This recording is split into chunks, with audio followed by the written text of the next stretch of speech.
for helping us. Welcome, everybody. Thanks for making the trip in. We got a full house today, and I'm excited about our agenda. So we'll go ahead and start around with introductions. I'm John Schneider, serving on behalf of the Oklahoma Association of Youth Services and serving at El Reno at Youth and Family Services.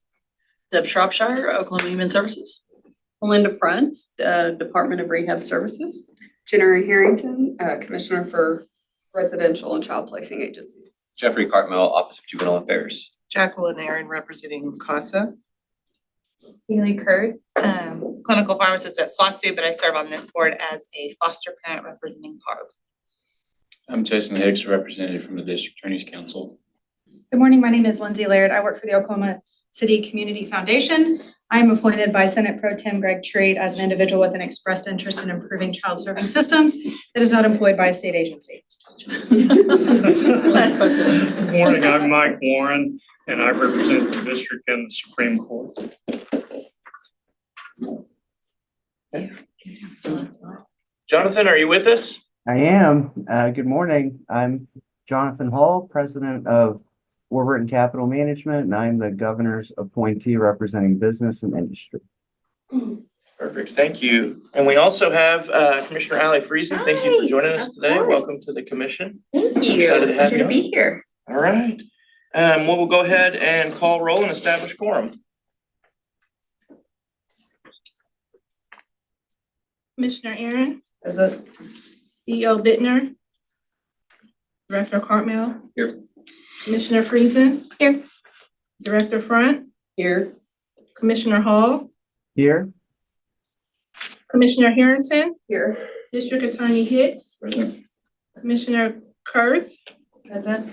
Commissioner Laird. Here. Commissioner Myers. Commissioner Reed. Commissioner Snyder. Yes. Director Shropshire. Yes. Superintendent Walters.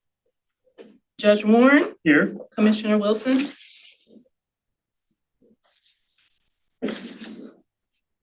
Okay, perfect. Thank you. I also skipped ahead on my agenda. I want to introduce our Assistant Attorney General, Sandra Bowser. Thanks for being here and helping us today. We appreciate it.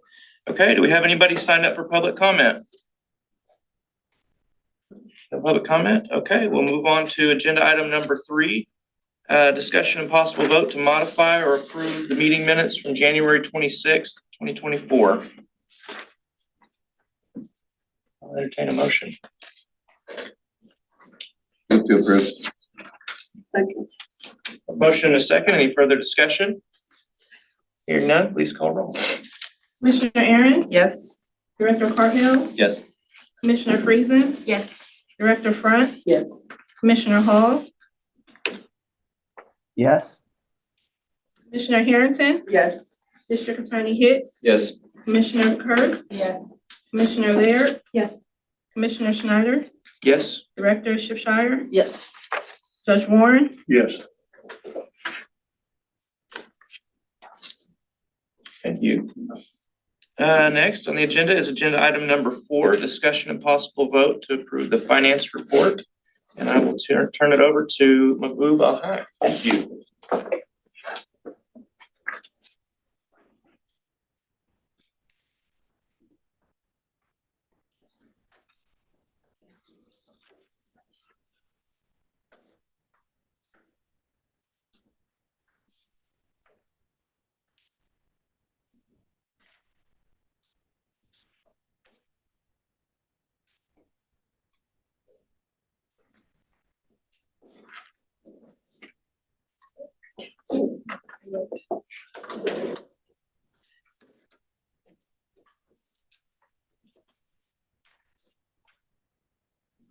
Good morning, everyone, and welcome. I'm Mahbub Al-Haq, Business Manager for the OCCY. Today, I'm here to present the financial report first, ending for the month of May. We will be taking a look at our financial performance over the period of over this period, highlighting the key trends, expenditures, and insights.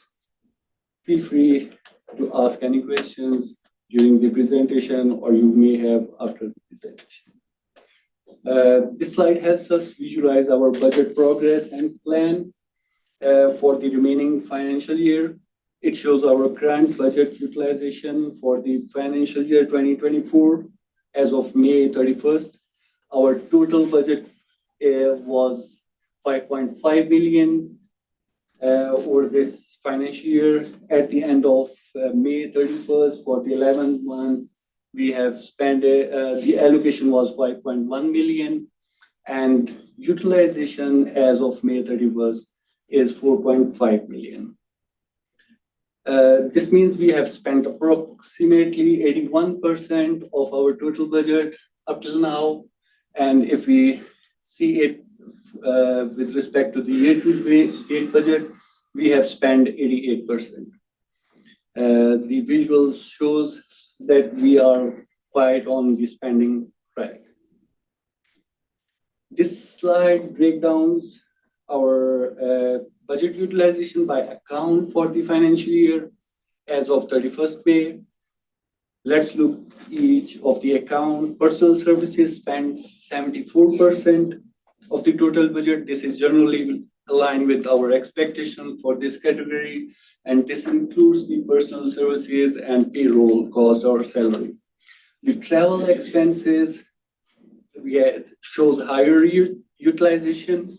That basically resulted due to the increased grant funds that covers traveling, and that was finalized after we worked out our budget. That is why it shows little higher in utilization.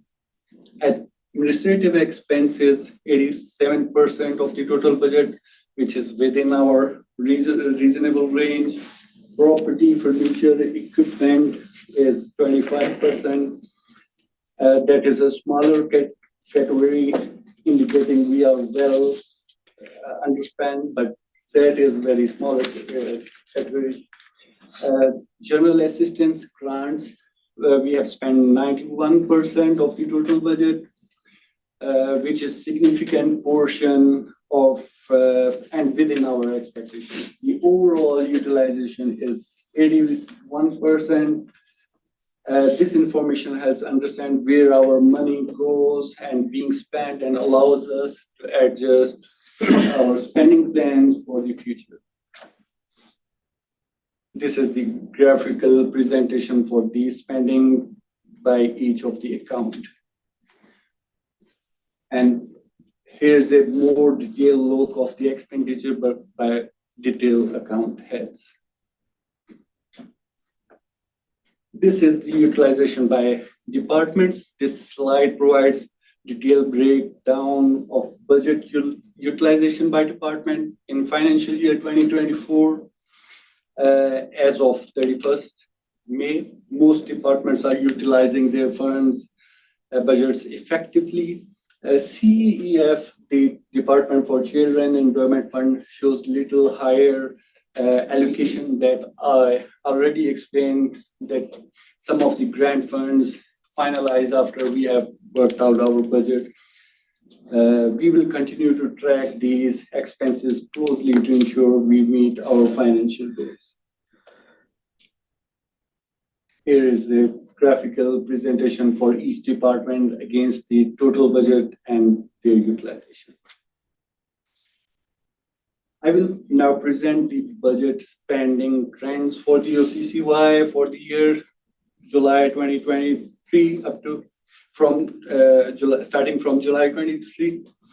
Monthly expenses, the highest spending occurred in the month of December, and that is when we have dispersed amount to the multidisciplinary teams. March 24 also shows little higher spending related to the rest of the months. That was related to the conference activities, Fatherhood Summit, while other months we had relatively steady spending. On the right side, cumulative expenses rose steadily even each month. with a reasonable increase in December 23. By the end of May 2024, the cumulative expenses reached 4.5 million here. And this growing trend indicates a consistent and growing expenditure pattern aligning with our budget utilization. Overall, the budget spending trend indicate healthy financial activity within the financial year. Moving forward, we should continue tracking these expenditures. I will now provide the cash balance report for the financial year up till May 31st. We have our main class funds, this on the left side, and the available balances.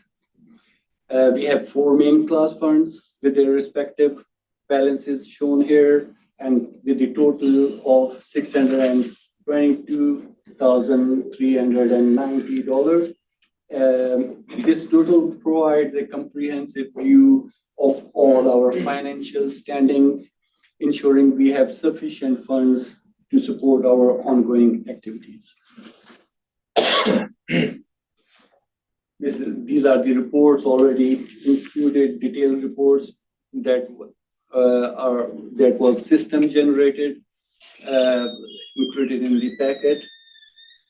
We have some, here's some financial major activities for the past few months. Financial perspective, we have successfully received the 40 grant for the first 2 quarters of financial year 2023. And also we have submitted the invoices for the rest of 2 quarters. Hopefully we will be getting the money soon. We have done the comprehensive review of the all the encumbrances for the financial year 2023 to identify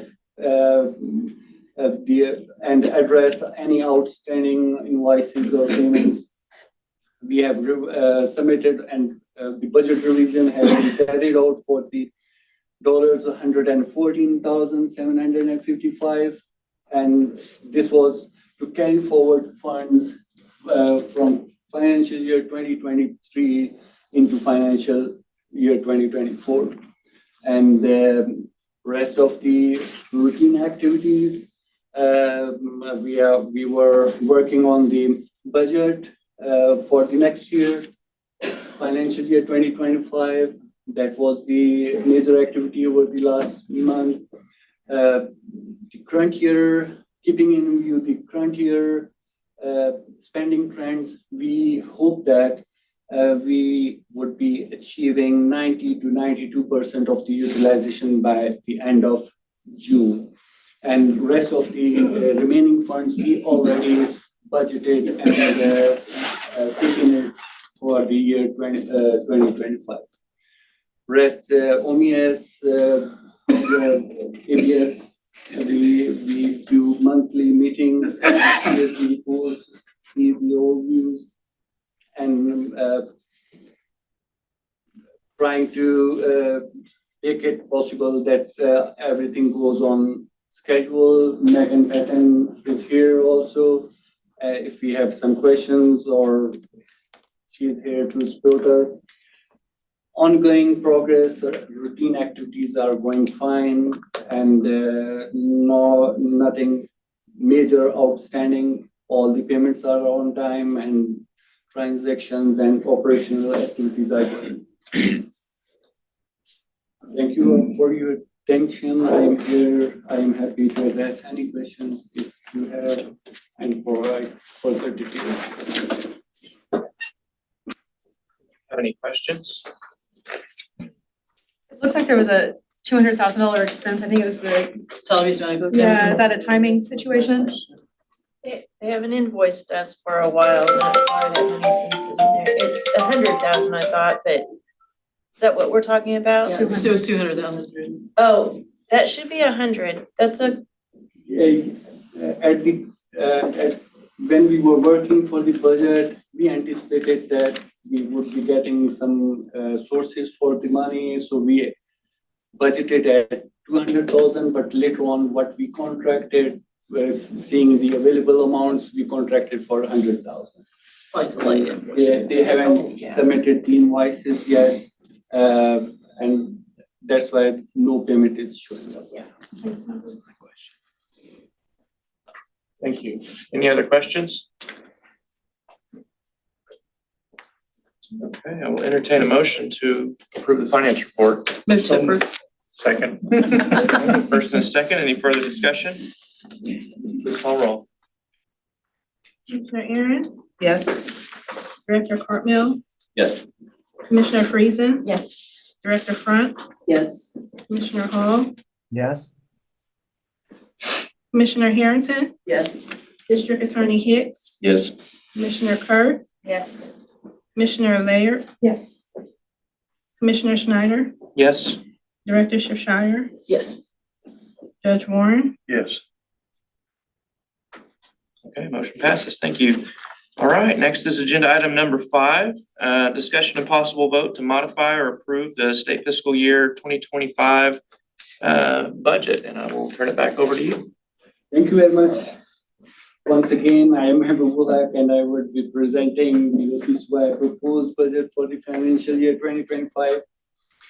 Our goal is to ensure our resources are effectively and efficiently allocated to support the program and services that benefit children and youth in Oklahoma. We will begin with the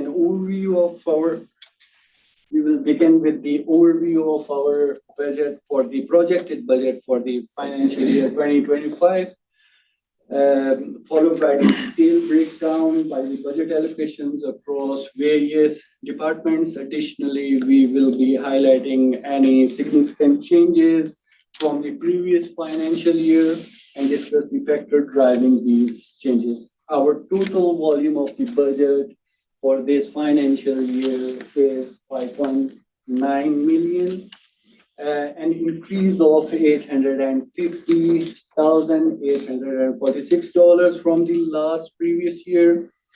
This represents a significant increase of 16.6%. And if we talk about the appropriations are estimated at $3 million. And this is a slight increase with respect to the previous year's allocation, 4.8%, and the amount becomes $139,405.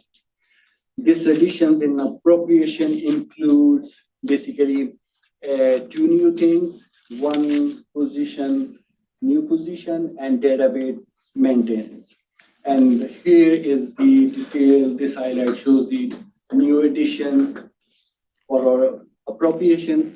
This position with an allocation of $89,405, this position is crucial for improving our services and support the juvenile system, ensuring the evaluations are thorough, consistent, and meet expectations and meet standards. Here are some details of these positions. The second new addition is for the annual maintenance of OCCY's database. This maintenance would be provided by the University of Oklahoma, ensures that the agency's database systems operate smoothly and efficiently, which is an essential for our daily operations and long-term goals. Now, let's explore the projected revenue sources for the fiscal year 2025 and compare them with the financial year 2024. Our total projected revenue inflows for the financial year 2025 is $5.9 million here.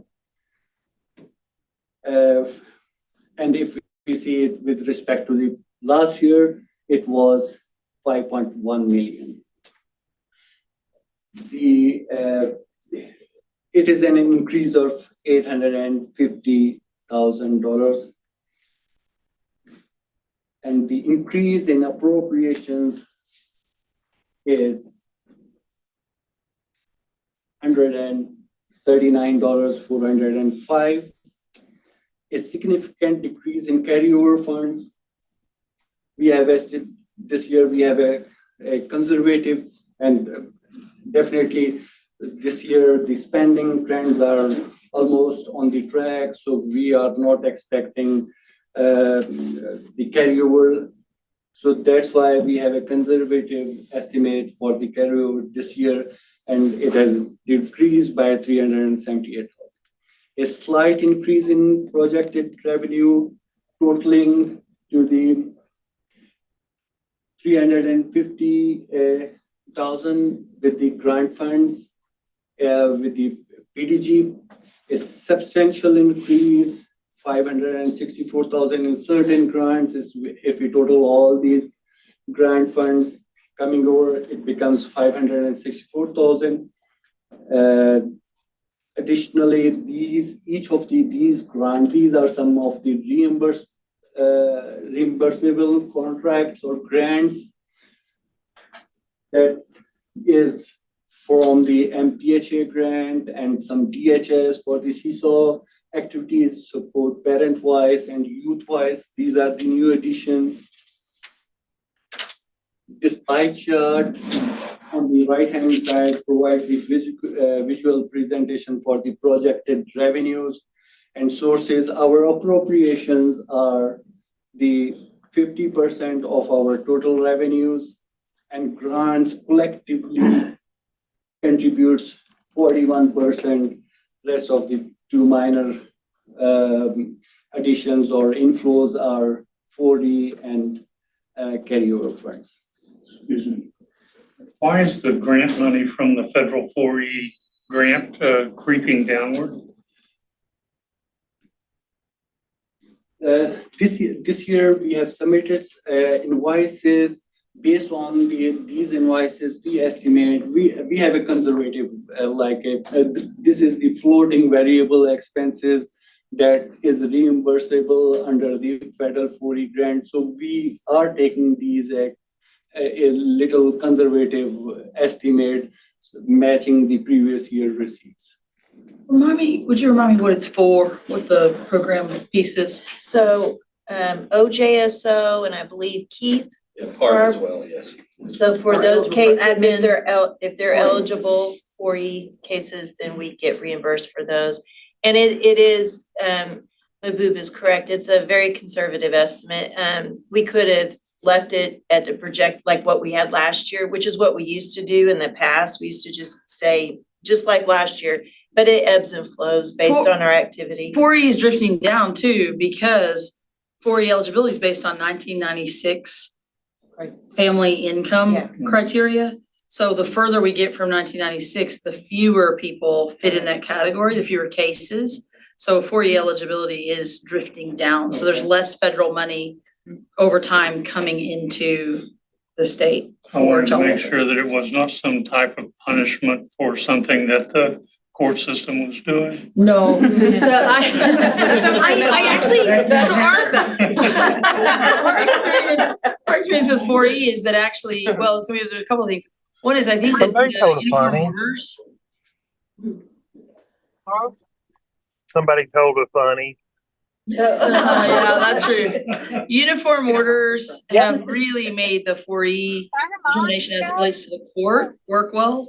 But I'm sorry. Oh, yeah. No, you're good. Yep. Commissioner Hall with his child. Yeah. Hold on. We go tell him he's muted. But again, the population, the further we get from 1996, unless the federal government makes an adjustment in that, it sort of reduces the population who's eligible because the poverty level was different.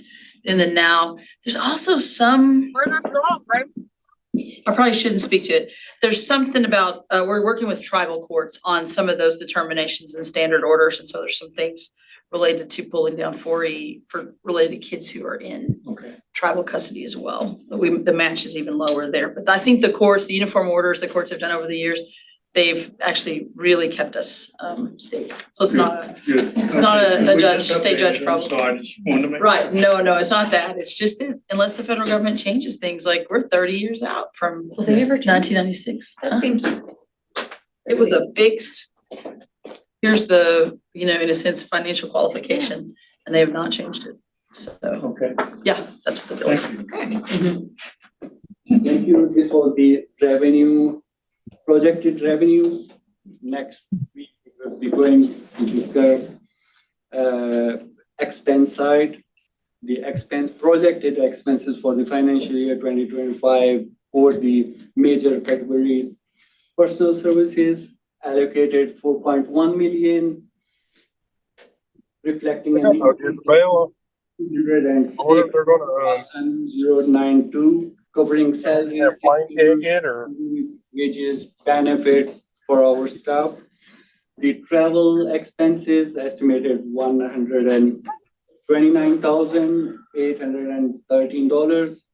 There is $1,000 supporting necessary travel for trainings, meetings, and other official purposes. Was there a reimbursement thing? Hold on. If you're online virtually, could you please mute yourself? Thank you. I think we can mute the person. Okay. Yeah. Perfect. I'm sorry to interrupt you. I will have to temporarily stop sharing for a moment. I apologize. It's okay.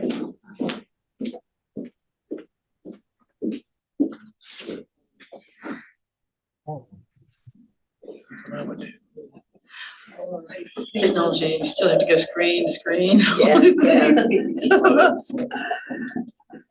While we are doing this, I want to interject on that previous slide when you were looking at the pie.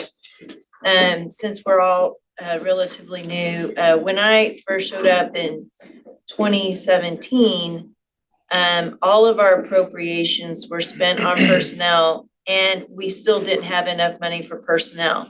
So we used that 4E money to make up for personnel and pay for rent and lights and whatever else. And what's interesting to me is those 4E money saved us.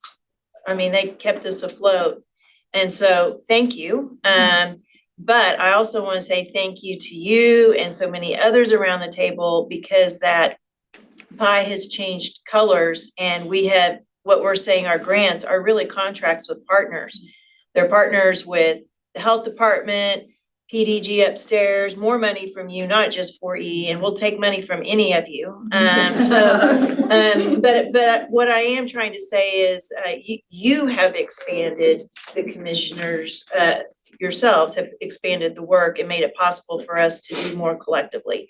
And so I appreciate that, because that hasn't happened in the past, and that is happening. And as you can see, we're making even bigger changes for next year with more money and more joint activities, and we appreciate it ever so much. So that's my commercial while we did that change. Thank you. This was all planned. Okay.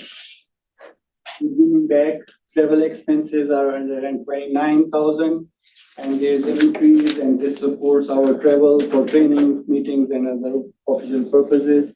Administrative expenses increase, their costs are going up, rents are going high. So this includes little added amount for that, for office supplies, utilities, and our other administrative needs. Property and furniture, we haven't spent last year much, but still it's for the safe side, it's not a big amount, it's very slight. So this covers our maintaining and upgrading our physical assets or needs. And there's a reasonable increase, significant increase of 600,000 almost in the grant funds over the last, compared to the last financial year. Most of this portion includes the increase of fund for the MDT teams.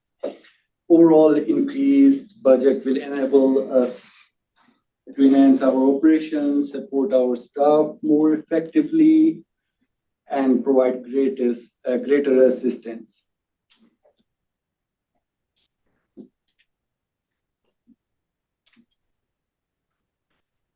This is the budget distribution. This pie chart on this slide illustrates the percentage distribution of our budget across spending domains. helping us understand where our resources are being allocated and would be used. Nearly half of our program budget is going for the payroll expenses, that is 48%, including salaries, wages, and other benefits. Significant portion is for the journal assistance.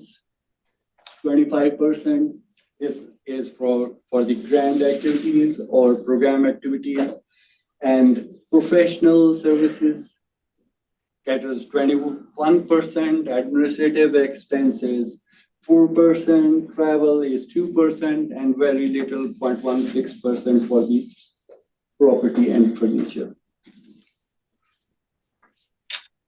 This is a complete summary. This table provides a comprehensive breakdown of our budget allocation across various departments and expense categories. The columns represent different departments, and the rows represent the detailed expense heads. And at the bottom, we have the revenue sources. The lower section basically outlines the revenue sources. It totals to the 5.9 million. And this shows, the final section shows the balance, overall inflow and difference of inflows and outflows. This final section basically indicates the balanced budget. Overall, this ensures that our planned expenses are fully covered by our routine revenues and existing cash. Thank you very much for your attention. I am happy to answer any questions you may have. And this is our budget for the financial. Thank you so much for the detailed overview. Does anybody have any questions regarding the budget? On the database management, did we have that this current fiscal year or, okay. This is new addition. Well, we paid for it. It wasn't, we didn't have appropriations for it. Same budget for what we paid for, or did it increase? It was, well, we were still building too, so we were doing both. Got it. Now we're just doing maintenance and other. Any other questions? Move to approve the budget for FY25. Okay, we have a first and a second. Any further discussion? Hearing none, please call roll. Commissioner Aaron, Yes. Director Cartmill, Yes. Commissioner Friesen, Yes. Director Front, Yes. Commissioner Hall, Yes. Commissioner Harrington, Yes. District Attorney Hicks, Yes. Commissioner Kirk, Yes. Commissioner Laird, Yes. Commissioner Schneider, Yes? Director Shifshire, Yes. Judge Warren, Yes. Okay, motion passes. Thank you. Next, we'll move on to agenda item number 6, presentation of the OCCY Parent Partnership Board, and I will turn it over to Delaney Sullivan. He's nominated me for OCCY for one of their boards and asked if I would join in. Greetings, OCCY staff, commissioners, and guests. My name is Delina Sullivan. I've been a member of the Parent Partnership Board since 2021. I'm a parent to 3 children and a grandparent to 4 grandchildren. I live in rural Oklahoma, Pauls I Valley. said something out just now. And have- Say that for like how much deficit they have for personnel. Dr. Messiah, I believe, can you please mute yourself? Yes. Thank you. So sorry. I live in rural Oklahoma, Pauls Valley, and have expertise or lived experience with teen pregnancy, mental health, domestic violence, children with disabilities, employment of those with disabilities, rural populations, child welfare, and special educational services. I'm happy to be here today to provide an update as to what the OCC to the board on what the Parent Partnership Board activities have been over the last 6 months. First, I would like to acknowledge that we've had the opportunity to meet with several commissioners and directors since our inception, and we look forward to continuing those meetings with our next being in August with Commissioner Friesen. As a mental health provider and counselor in Oklahoma, as well as a parent, I know the importance that mental health services are to those Oklahoma families. So Commissioner Friesen, thank you for taking time to meet with us in August. We look forward to speaking with you and learning how we can best collaborate in the future. I'm happy to be here to provide an update to the board on our activities over the last 6 months that include, the goal of the Parent Partnership Board is to support and amplify the parent voice within Oklahoma's child servicing systems. And we've had many opportunities to amplify and bring awareness to parental voice over the last 2 quarters. If you look in the handouts that were provided in your package, you can see that Q3 activities that are ranging from January through March include information regarding our addition of a new Parent Partnership Board member, of Mitch Sutter, and one of our members, James Ray, presenting at a national conference in Washington, D.C. We've had members work with the OJA Family Advisory Committee, partnerships to increase support of Latino families, engagement in our communities, participation in conversations, and providing feedback about programs and policies affecting Oklahoma families.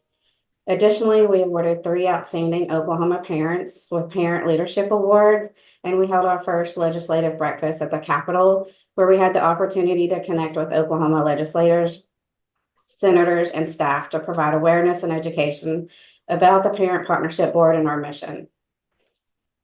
Next, you'll find in the Q4 report for the months of April through June, our members were again busy fulfilling our commitment to Oklahoma families, with 2 parents participating in a parent panel for the Oklahoma Child Abuse and Neglect PAR Pre-Conference Institute. We presented at the OPSR board meetings. We've participated in child abuse prevention activities. We've participated in local community serving events. We've attended strategic sharing workshops. One of our members provided the opening remarks at the Child Welfare Virtual Expo, and several members attended our annual Parent Partnership Board annual retreat. It is at this retreat that we took a look at our work, identified our goals, and the action steps needed to continue our work in the future. We're looking to incorporate parental voice within each of the child serving agencies in Oklahoma. We would like to begin working more intimately within these agencies as we have seen how effective bringing parental voice to the table has been on not only a local but national level as well. We have begun work with several Oklahoma agencies and are ready to increase these efforts. Some of these action steps include identifying ways parents can work with the commissioners. Some examples that we can work with the commissioners are sharing our stories with you. We've had the opportunity to do some, and we're looking forward to being able to do that more. Another way is to representing the parent perspective within the commissioners' work groups, task groups, or within the community-based committees to increase our coordination. Reviewing and helping. We can review and help develop requests for proposals, policies, written publications, brochures, needs assessments, etc. Assisting with strategic planning for the organization and within our communities. Helping, we can help raise awareness within our services and resources available to families. We can help translate data into real life situations affecting children and families by sharing their Oklahoma stories, the family stories about our organized services via social media, public media, etc. Mentoring, coaching, and training. We can mentor, coach, and train other parents to take on leadership roles within our communities, and utilizing our parent voice and our Parent Partnership Board as co-trainers within organizational staff. So we wanted to reiterate some of the ways that we can work with you in the future, and we wanted to let you know that we were ready to start doing that even more so, and I feel like we've had a really good foundation. But we've been busy over the last week, but we've been assembled, and we just wanted to provide an update as to what we've been doing. Thank you so much. Thank you so much for your report. Does anybody have any questions? I just have a quick comment to James. I don't know if Mitch is here, but the panel that was given at the PAR conference, thank you for sharing your story. I think for those of us in the room, it was brave and you were very vulnerable, but it was impactful. And so I just thank you for being willing to do that. And if you get a chance as a commissioner to meet with the Parent Partnership Board, absolutely, absolutely do it. Thank you. I've witnessed a couple times. I was at a national conference that Mr. James Ray was at, and witnessed multiple times when he took phone calls from parents that just needed someone to walk alongside them in a tough moment. And it was really awesome to witness that and see the level of compassion and to see that work, live, and the importance of that work. So thank you for your service, and thank you so much for your report and for all the work that you guys are doing in this space. We appreciate it. Okay, any other questions or comments? I would just add, I'm looking forward to meeting with you. And as most of you know, we got a good chunk of funding this year for our pediatric crisis continuum. So we're really excited to see how we can partner with a lot of parties here to improve access to high quality mental health care for our pediatric population. Thank you so much. All right, well, thank you. Moving on to agenda item number 7 is discussion and possible vote to elect the officers of chair, vice chair, and secretary. And earlier this week, I waited way too long. I called Director Cartmel and said, would you help us with this process? And he said he would. So I'm going to turn it over to him to take over here. I'm not sure how I got selected to help with the process. Having been a commissioner for all of 9 months and attended what is now my third meeting. But every year annually, as you all know that have been here before, we have to elect our 3 officers, our chair, vice chair, and secretary. Talked with Chair Schneider. He's interested in serving again in that capacity. Vice Chair Kurth is also looking forward to hopefully continuing to serve in that capacity, willing to serve in that capacity. And then also heard from Commissioner Hall as well, his willingness to continue to serve. So I didn't hear from anyone else. I know there's an email that was sent out late yesterday afternoon who's willing to serve or wants to serve or is interested in serving. But I think if they would like to, now is the time to throw your hat in the ring. If not, I think we'd be in line for a motion to, we do them individually or can we do them as a slate? We can do them as a slate. Okay. But I want to step back and see if anyone else would like to.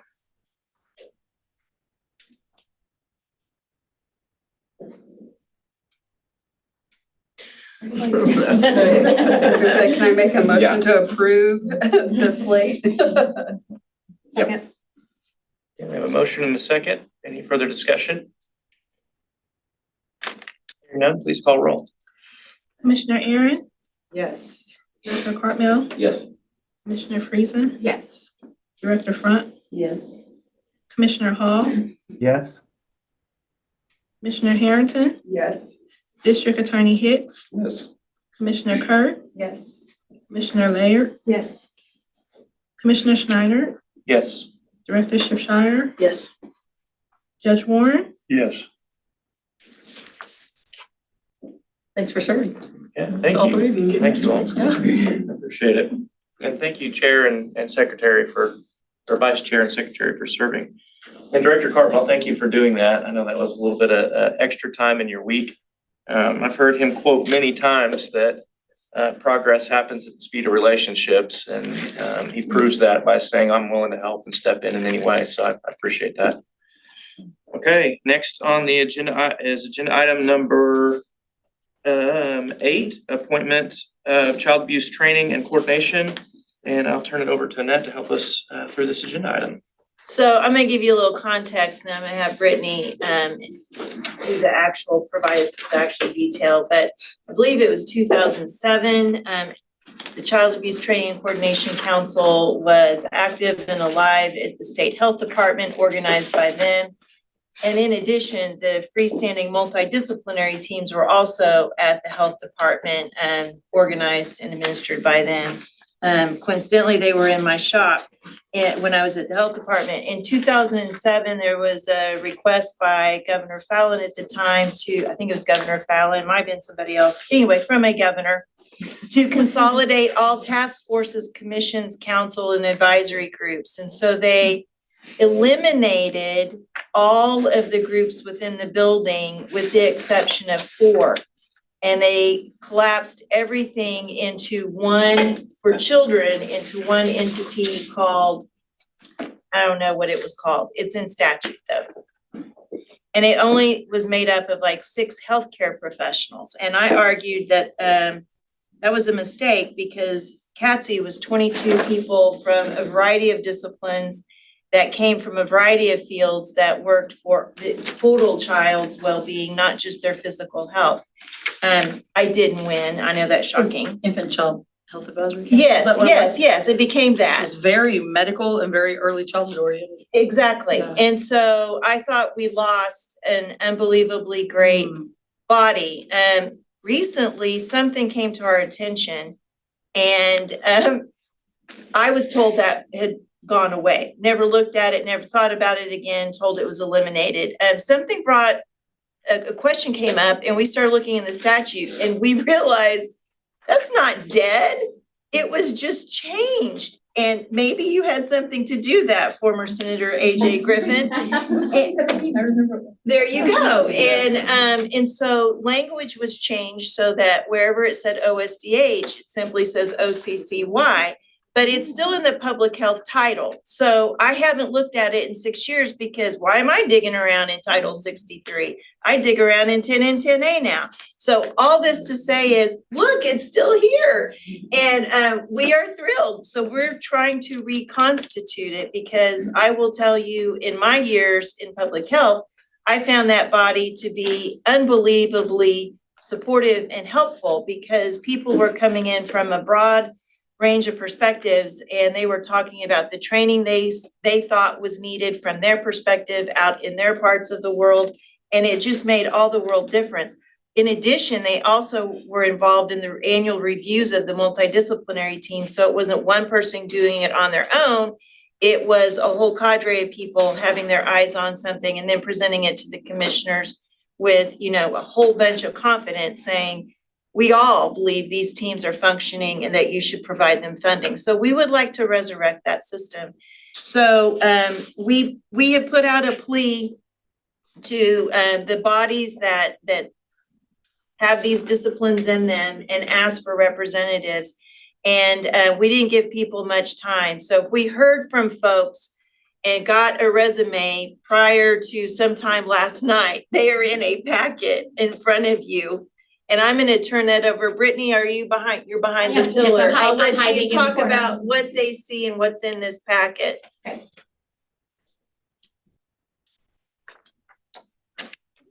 Morning. So you have in front of you the packet for the OCCY Council.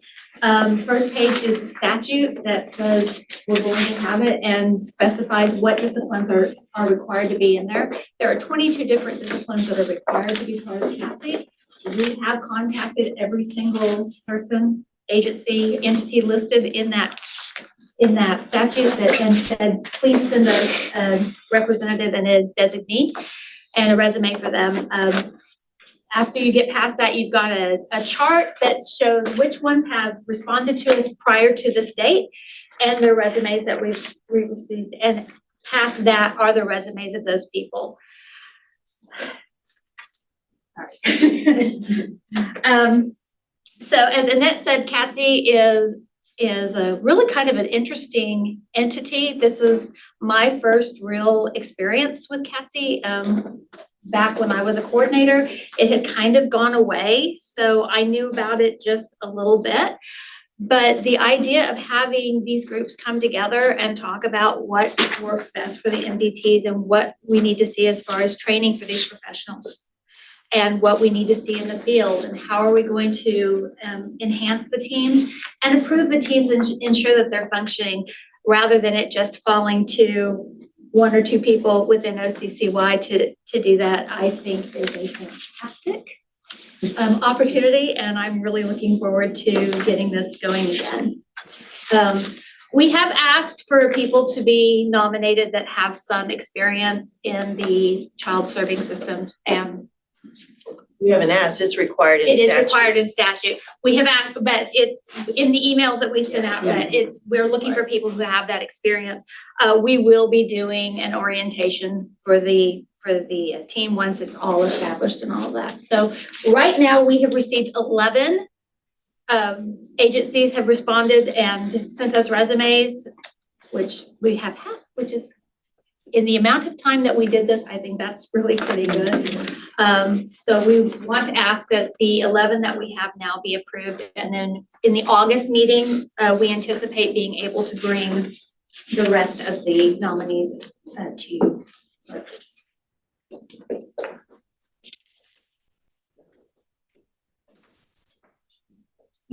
There's like 8 or 9 on this thing. So is there? There's a page, it's on the back. Did you not give them us?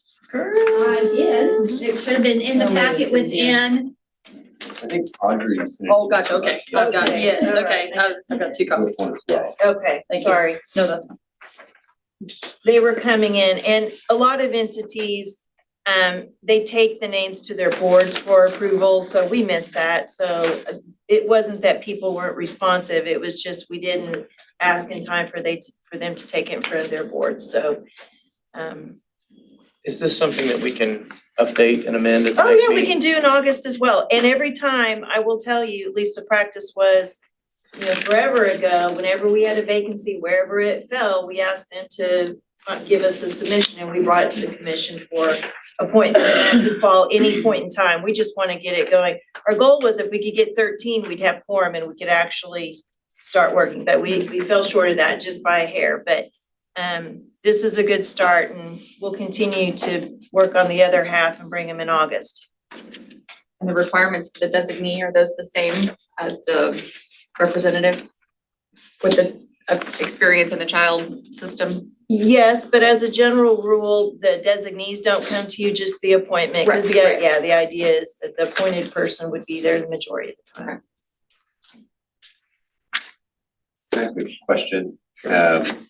So I think Shell Millington is gonna be our representative for OJA. That email should have come across yesterday. I know her resume is not in the packet, but if you read the rules for the agency representatives, it doesn't say that they have to have a resume. So No. if that's appropriate, and modify this slate to include Shell Millington, our Director of Behavioral Health, as the OJA representative, and get this one closer to. She's on the, she's on this packet, she's on this one. Yeah. Yeah. Oh, the printed one, okay, all right, I'm just looking at the wrong Included in thing. the 11 listed. I don't know. I've already Well, I only counted 10. Brittany, can you read the names off of however many you think you have? Yes, so for OHS, we have Deborah Connect. OJA is Sharon Millington. ODE is Bradley Delozier. OMDHSAS is Jim Jackson. Judiciary is Judge Kim Conyers. CLEAT is Marcus Williams. CASA is Courtney Davis. OYSA is Peter Messiah. The Governor's Task Force on Child Abuse and Neglect is Judge Doris Francine, thank you.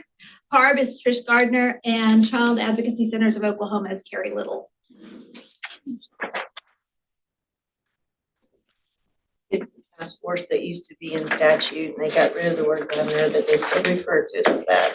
Does it still exist? It still exists and they give out the CJA grant monies. Oh, gotcha, okay, I'm with you. Mhm. Okay. Would anybody like to make a motion to approve that slate that was just read and included in your packet? So moved. Second. Okay, we have a first and a second. Any further discussion? Hearing none, please call roll. Commissioner Aaron, Yes. Director Claudio, Yes. Commissioner Friesen, Yes. Director Front, Yes. Commissioner Hall, Yes. Commissioner Harrington, Yes. District Attorney Hicks, Yes. Commissioner Kerr, Yes. Commissioner Laird, Yes. Commissioner Schneider, Yes. Director Shropshire, Yes. and Judge Warren. Yes. Yes, thank you. And thank you to those who are willing to serve in this capacity and represent that process. Okay, next is agenda item number 9, presentation of the Child Death Review Board, and I will turn it over to Elizabeth Kopp.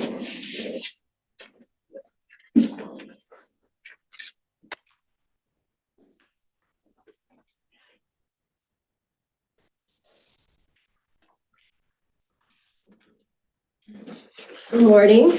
Good morning. Thank you all for giving me the opportunity to present the Child Death Review Board annual recommendations. My name is Liz Kopp. I'm the program manager for CDRB since this past December. I want to introduce my team real quick. Joseph McGrath and Ellie Coase, both case managers. And not in the room with us is Christina Watley. She is responsible for all of the data entry on all of our cases. I, before starting, also want to thank the state board for these recommendations, and particularly our state chair, Dr. Susan Schmidt, for all of her really hard work on putting these recommendations together.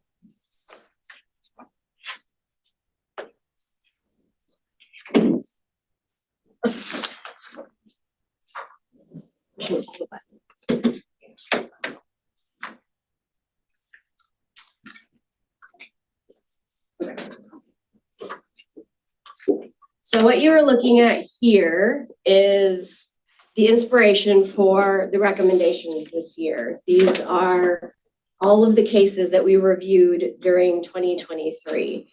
Our focus on 2023 was to try to, of course, stay as current as possible, but also review and have the boards close a lot of older cases that, for whatever reason, because of the challenging nature of the case or the difficulty in getting records, there was a bit of a backlog with that. So the range is from 2010 to 23 for these cases, and these are the stats that stood out for us that inspired the recommendations this year.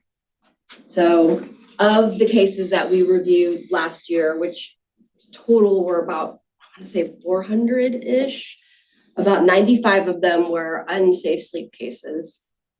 54 were suicide, 48 were firearm related, which was a little odd that we didn't have any accidental firearm related. We usually have at least a few during a year's worth of reviews, but we didn't have any that we reviewed last year. It split evenly between homicides and suicides, and then abusive head trauma with 14 cases.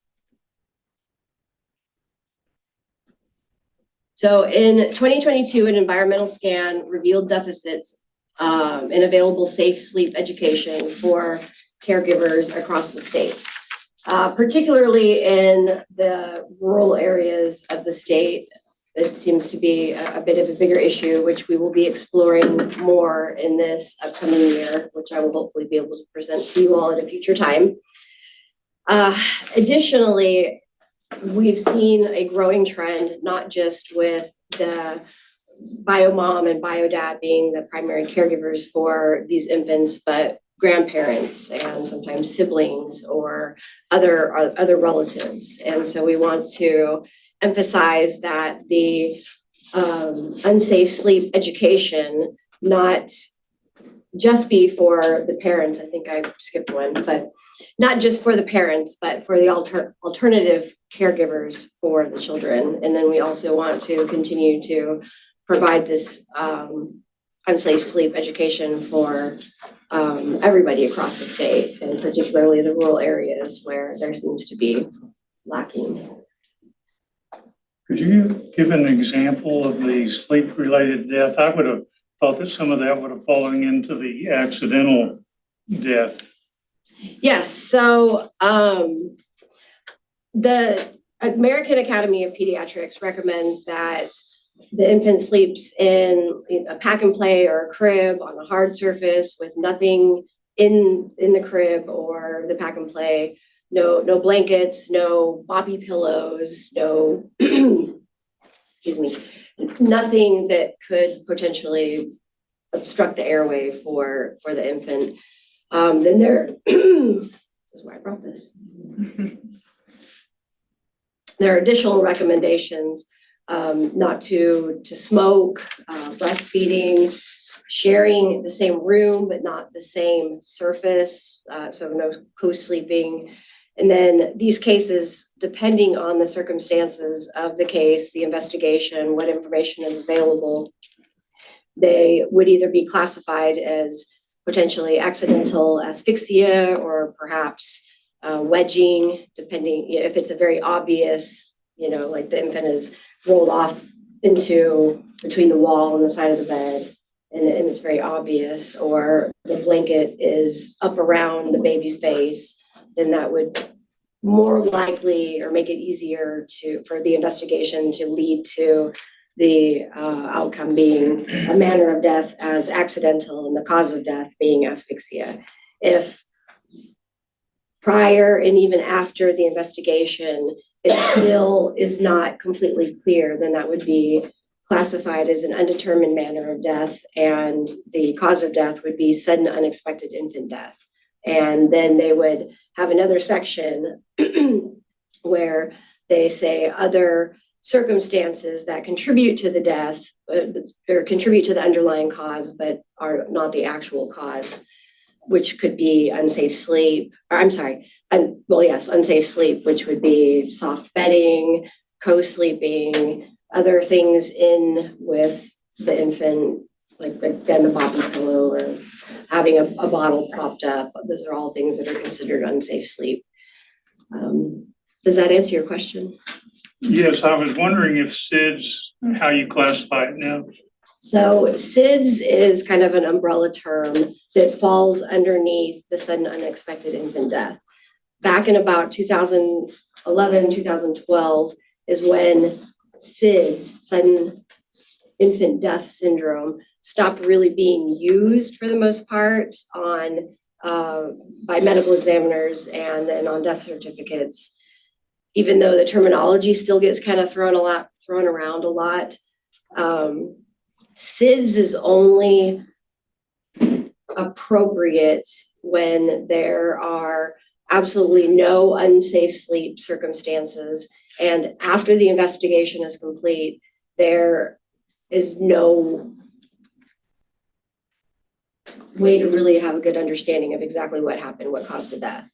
And it's just, for the most part, not used, particularly here in Oklahoma. I can't speak as much to other states, but from what I understand, everybody has kind of moved away from the actual SIDS classification and is moving toward the sudden unexpected infant death. Does that answer your question? Yes, ma'am. Thank you. So when you're investigating this safe sleep and you've determined that co-sleeping may be an indication of a cause for the child's death, in the investigation, are there places to mark whether there was drug use in the home? Yes, the National Center. Is there statistics on that? Because I know locally when we review a lot of our co-sleeping cases, pretty high incident of drug use in the home, causing parents to roll over and they may not realize it because they're intoxicated. Right. Yes. I don't actually have those numbers. However, we should be able to have those numbers soon. We're getting very close to closing out the year 2022. So all of the deaths and near deaths of 2022 are within a few meetings of being reviewed and closed by all of the boards, along with the data entry being finished. So we will have data on all of 2022 and we'll be able to give those numbers. But the National Center for Fatality Review and Prevention Case Reporting System, mouthful, which is where we enter all of the data for our deaths, is where we enter that information, and it does capture all of the substance abuse exposure, not just like toxicology for the child, but parental use and the presence at the scene of the death. I want to dovetail off of that, maybe just a little bit different here. I didn't see anything here where there were overdose statistics. Is that something that you guys look at? What did that look like for this year? We don't have those numbers quite yet. We will when we are able to complete the annual report for the 2022. All of the deaths and near deaths that we're just within a few meetings of being able to finish that out. But yesterday during our state team meeting, we did learn that of all the bodies that go through the medical examiner's office, Oklahoma City and Tulsa, 11% of them are positive for methamphetamine and 9% of them are positive for fentanyl, which just blew everybody's mind when that information was given to us during the meeting. And you might want to say the information came from Dr. Pfeiffer Yes. himself, from the ME. The chief said ME that, so shared that that's not information. So approximately soft 1 in source. 10. Can you include those statistics in your reports in the future? Yes, absolutely. And I would just add, I don't know what our current data sharing agreement is collaboratively from the Department of Mental Health and Substance Abuse Services, but we're more than happy to collaborate and partner however we can best capture this data, because there's a lot of similar work that we're looking at. We were even discussing the substance abuse and permanency rates with DHS at a conference we were at. So there's a lot of opportunity for collaboration. So I'd love to follow up and see what we can do.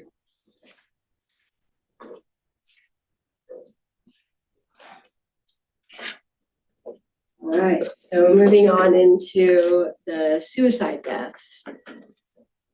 One of the biggest issues that we struggle with the suicide deaths is the lack of information.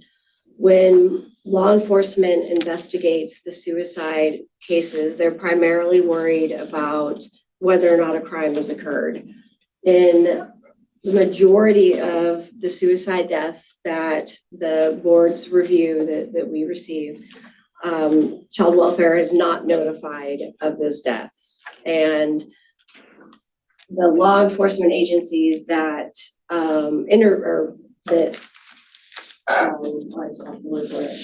investigate these cases are very hit and miss as far as the thoroughness of their investigation. Sometimes it is a paragraph and that's all we get.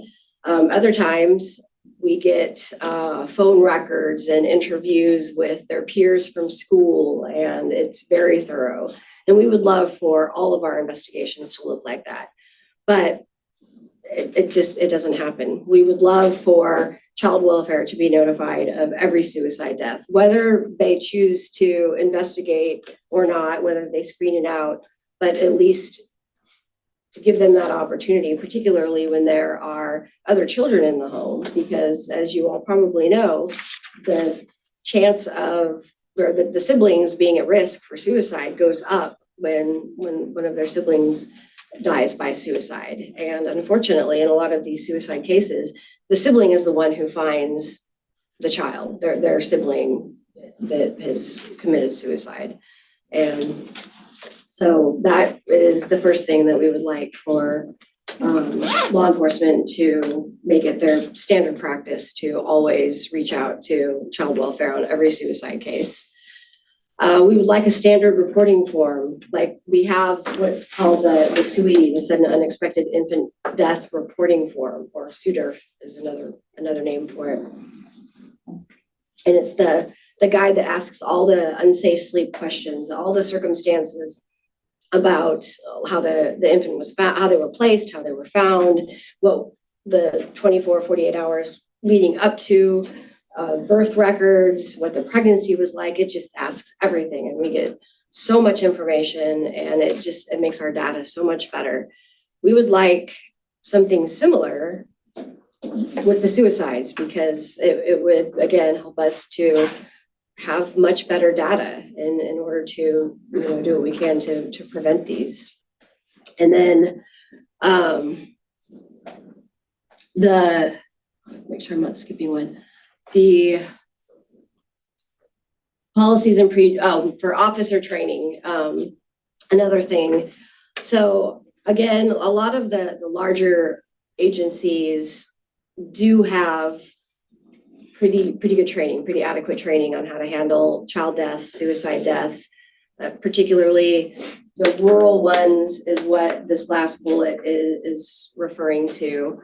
A lot of young, inexperienced officers who have not had to deal with a child death before and not really sure how to handle. It's all the deaths really, but in particular with the suicide deaths, when we get a report that has just such bare information, and having more thorough training would just benefit the officers. It would benefit, of course, these families that have gone through this, and also being able to get us better data for prevention. Okay, for firearm related death. So there's definitely an overlap with the firearm deaths and the suicide that we just talked about. But whether it's suicide or whether it's just kids playing with guns, littles, getting into it and not understanding the seriousness of what a firearm can do. Working on a case yesterday where a adolescent pulled a gun out of a headstand and shot his little sibling. He wanted to hand it to him and to show him, hey, look what I got, and handed it to his sibling, and he'd never handled a gun prior to this and shot him. If we had appropriate securing of firearms, it would prevent so many of these deaths, whether they're stored in bedside tables, in armchairs of couches, in cars, in countertops. I mean, we've seen them all over everywhere. But if they have trigger locks, if they are stored in a safe with the ammunition stored separately, not giving the code to the child, having educational campaigns and really helping people to understand how serious of an issue this is. I had a conversation with a couple of friends who have guns, and they had all the safe conversations with their children about the guns. And it's not just about that. It's not just about the safe conversations. It's about making sure that they're stored safely. Also, an interim study to determine mental health and the economic costs associated with the firearm deaths in our state.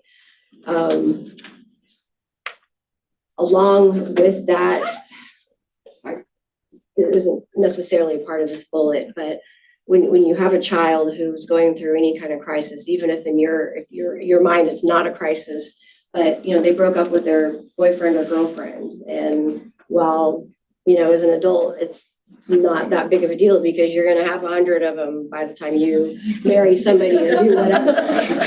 But when you're 13, that's the end of your world, and we know that they have impulse control issues, and if they have mental health along with that, or ADHD, and it just complicates things all around. And get the firearms out of the home if there's any kind of crisis. But an interim study to determine, because it's an issue. Of course, we know that we have a lot of a mental health crisis in the state, and especially with the kiddos. And we also we like our firearms in this state, so they're pretty prevalent. And so maybe a study that would maybe help open some eyes to that, and at least lead to safe storage or getting it out of the house when necessary.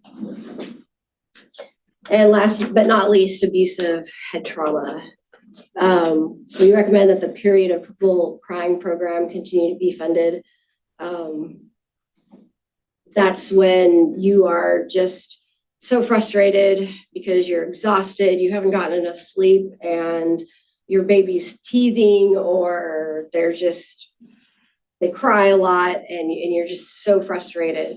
Put the baby down and walk away before that turns into a shaking incident, or and it turns into abusive and trauma. Letting these parents know that that's okay to put the baby down, let the baby cry, and just walk away and gather yourself. And that's what we want, rather than forcing yourself to stay there and continue to get more and more frustrated. We want birthing hospitals to develop and abide by a written policy to implement with fidelity the period of purple crying and abusive head trauma program. It's pretty hit and miss as far as who gets this education. And of course, there's the struggle that we know when you're in the hospital and you're either getting ready to give birth or you've already given birth and you're just overwhelmed and inundated with all of this information. But this is just so important because everybody gets frustrated, and the more exhausted you are and all the external things that might be going on in your life, having a hard time paying bills, or maybe you're not getting along with your significant other who is supposed to be there to help you and maybe they're not. And whatever is going on that just might be adding to that stress and that pressure. And, we don't want it to turn into this. And then last but not least, enhance state investment in educational campaigns, like Think, Prevent, Live, and just anything that prevent these kinds of things from happening.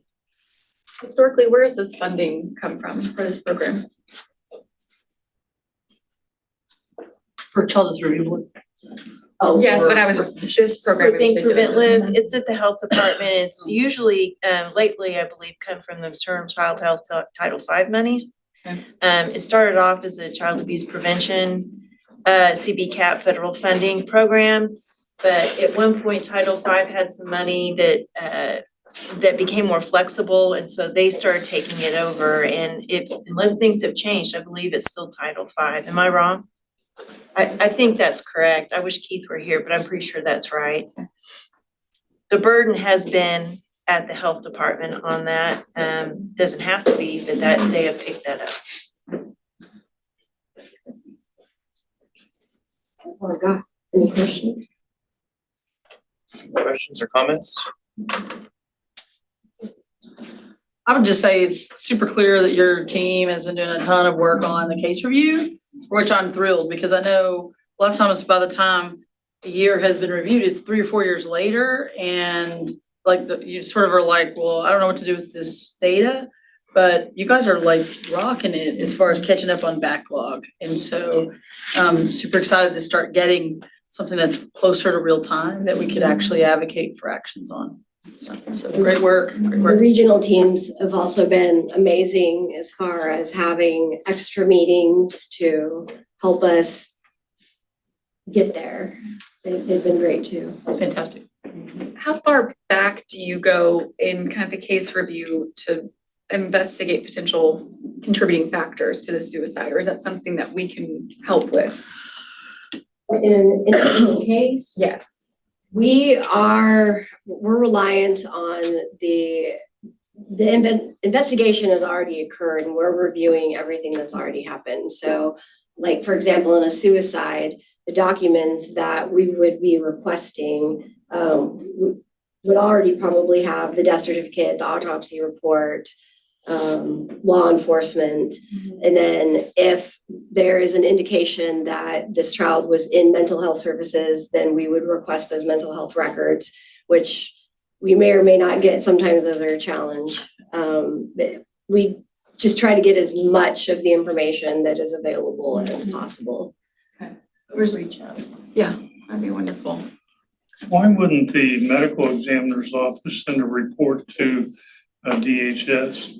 It looks to me like in an unassisted, or not assisted, but when someone is not present during the death, then the child would be transported to the medical examiner's office.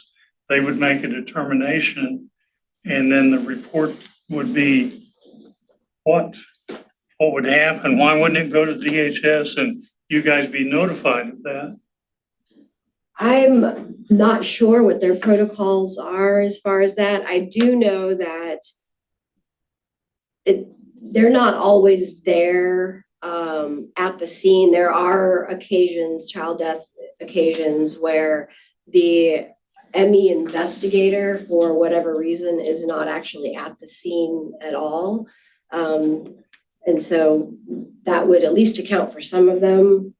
I'm not sure. You're talking about, on that recommendation, about more of a real time, make sure other kids in the home are safe, make sure they're getting the services, as opposed to like, was the family neglectful and that resulted in the death, right? That's what you're talking about. Yeah.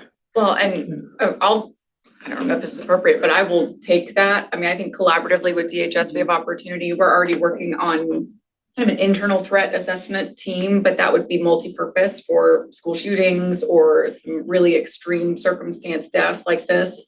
So I think there's opportunity to utilize our mobile crisis infrastructure so that we can get the right people there in partnership with law enforcement. We just brought on a retired law enforcement officer that's workplace violence and behavioral threat assessment. So he's very skilled in partnering with law enforcement and not only de-escalating, but helping kind of wrap around the appropriate supports in situations like that. So I'm happy to take that as kind of a to-do. Not that I will have it figured out by next meeting, but at least to start looking into how we can incorporate that. That's great. Liz, I'm curious from a geographical standpoint, as a percent of our overall population, do you all look at the geography of where these child deaths are taking place? And do you notice any trends from particular parts of the state? Some trends, yes. The majority of our cases come from the OKC metropolitan area. Then Tulsa would be the next highest, of course. And then as far as like overall volume of cases, our regional teams are broken up by the Eastern team, the Southeastern team, Southwestern team, and then we have, Northwestern, but the state team reviews those because you don't want to drive to Guyman all the time to be having to have review meetings. And the overall number of cases up in that area of the state is fairly minimal. The Eastern team probably gets the highest volume of the regional, probably the Southeastern part of the state. They get some of the most challenging cases as far as, just because of that rural area of the state, I think we get a lot, there's a lot of traffic cases down there, but then there's also just some of the different kind of cases we see. I'm curious to look more into, just on base what I'm hearing here, could be some more geographically specific recommendations too, right? Is there something wonky going on with traffic in southeastern Oklahoma? That's something curious to look into. Yeah, for sure. We're kind of, this sounds weird to say because of the subject matter, but we're looking forward to when we get finished with this 2022 and all the different ways we can work with this data to see, what like where is the heaviest concentration of like the fentanyl cases have escalated so much in 2022. And the near deaths from the marijuana has shot up by, I think Dr. Pfeiffer said, 1,000% or something, or some horrible number. And then we'll actually have those numbers rather than me trying to kind of guess it, but to be able to break down what parts of the state and we're kind of looking forward to that. Data system's going to be really powerful. Mm-hmm. Exciting. So the recommendation is gonna be made by the board, and then what happens? Like, is there a responsibility for it? Is it more about we take on things that we identify, or like what happens? So it's a great question, because in the past, what I've seen is we bless these recommendations and then nothing much happens about it. So what I would like to see, and I've been writing notes of who's had their ears perked or, had a glint in your eye. I really think what we should do is create task forces around these subject matters and then have people come together to see what could actually be accomplished out of that list. I think idyllic, we've talked about loosely within our agency, if our Office of Planning and Coordination had 10 more people, this is something they could take on and bring together all of whoever is necessary and move forward.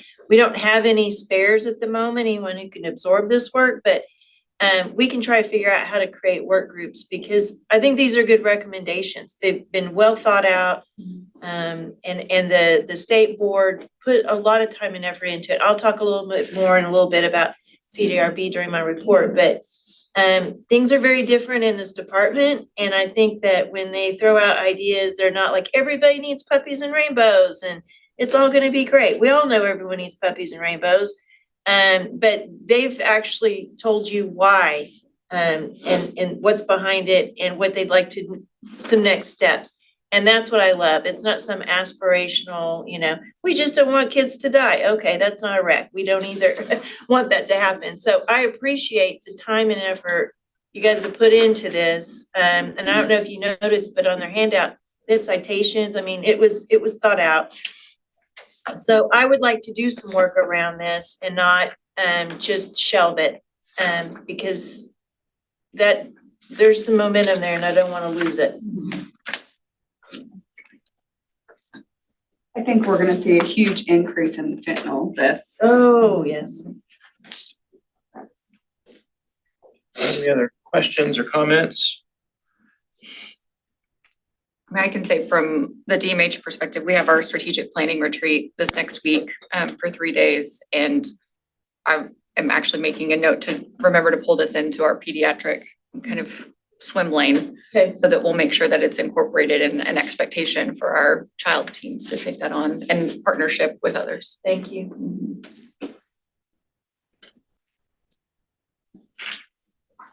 Okay, I'll entertain a motion to approve the 2024 recommendations of the Child Death Review Board. Second.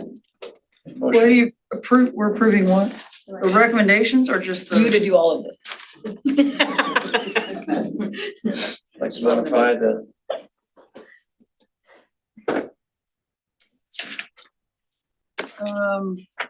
I think are you to discussion? Sure. Yes. I just think I think there's the recommendation about notification of child welfare, I'm uncomfortable with. I think it needs to be evolved. I think child welfare could be a part of it. So I'm trying to figure out if I vote for the recommendations, I'm not voting for that one as it is. Although I think it could be part of work that we do at DMH and to a subcommittee. So I don't know how to vote. I don't know what I'm approving. I guess that's my question. You see what I'm saying? Like if I'm like, hey, I think this report is great. I think the work that's been done is great. I'm generally willing to work on these. But if there's a general concept, but there's a specific recommendation that I'm like kind of uncomfortable with saying I'm for that, how do I vote? Well, maybe that's a Sandra question. Just the 3 that are listed here and just anything related, like to sleep related deaths, suicide deaths, and firearm related deaths, abusive head trauma. Yeah, I mean, that's based on Generally, the data anything that- related to those focus areas, does that help? Could help the motion potentially. Or you could abstain, I mean, but I think that your comment's honorable because we're not trying to obligate you to doing it exactly as prescribed here. For the These concepts. are just general Right. I feel like it's ideas, somewhere, but they yeah. need a lot of work. Yeah, I they mean, nothing's ready to roll out. That's for That darn was my sure. understanding, was that Liz wasn't specifically asking that you guys advocate that the medical examiner send those reports. Right, or specific things. Yeah. Okay. Could we amend the motion to say, these are general recommendations that will be honed in by whichever committees or groups work on it? Would that be fair? I'd offer that. These friendly are amendment. recommendations, not, I mean, it's not anything saying you have to go do this, it's just a Simply a recommendation. recommendation. Cause I think I mean, with law enforcement, sitting here and look at this, I mean, sometimes law enforcement, you go in, it's obvious that it's a suicide. They don't have the time or the resources to spend hour upon hour upon hour interviewing everybody Right. on the face of the earth to try to figure this out. I know Same DHS is the same thing. So when it's abundantly clear that it's suicide, and you also run the risk of truly hurting a parent emotionally if you go in and you start pushing and asking too many questions. So I would be very careful with that recommendation as well. And that's why it's like, could we be part of an effort to assess families, make sure kids are safe 100%, but it's the how. That's what I Maybe was it's nervous about. trying to fit services in there so the family understands that, you know, we're not here to point a finger at you. We're here to try to help you get through this tragic event because, I mean, I've seen a whole bunch of them and you see parents when they come through, they have an extremely hard time accepting that a child would take their own life. And trying to explain that to a mom or a dad is very, very difficult. So I think we've got to be careful with that. Maybe there is a gap and an opportunity for us to fill that collaboratively, because to your point, no parent is going to be ready to discuss at that point what may have gotten them in that situation. So between DHS, law enforcement, mental health, and others, maybe there's some kind of opportunity for a follow-up, team. I don't know what that looks like. Ask a question. Sure. Are we required to approve the recommendations? Great question. Or is it just they make recommendations to us and then we whatever we do with it. Historically, maybe it's just been a vote to approve it. It seems like it's more or less, we're There's accepting the recommendations and then we move forward.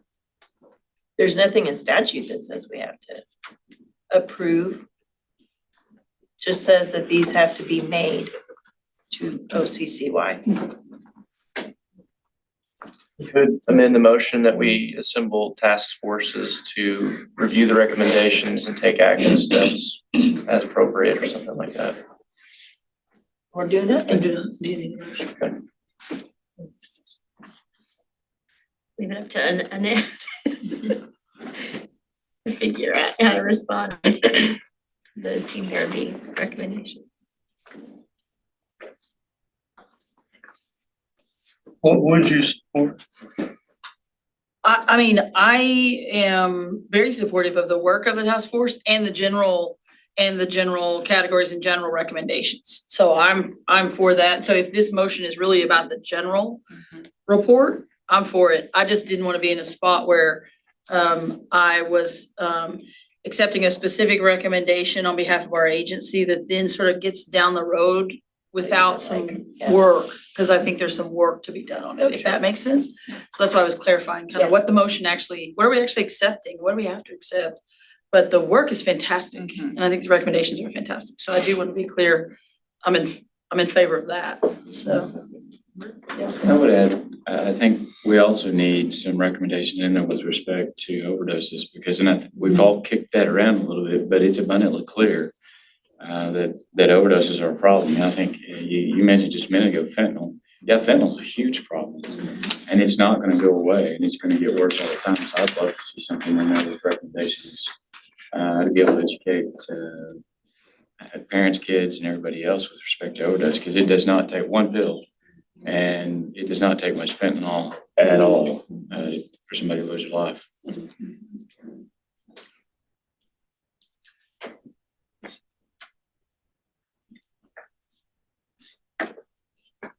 I've forgotten now. Did we have a second to the motion? We did. Okay. I'll withdraw my motion to approve it, and we can reword it to accept further studies on it by some task force. Or you don't have to have a motion at all if you don't want to.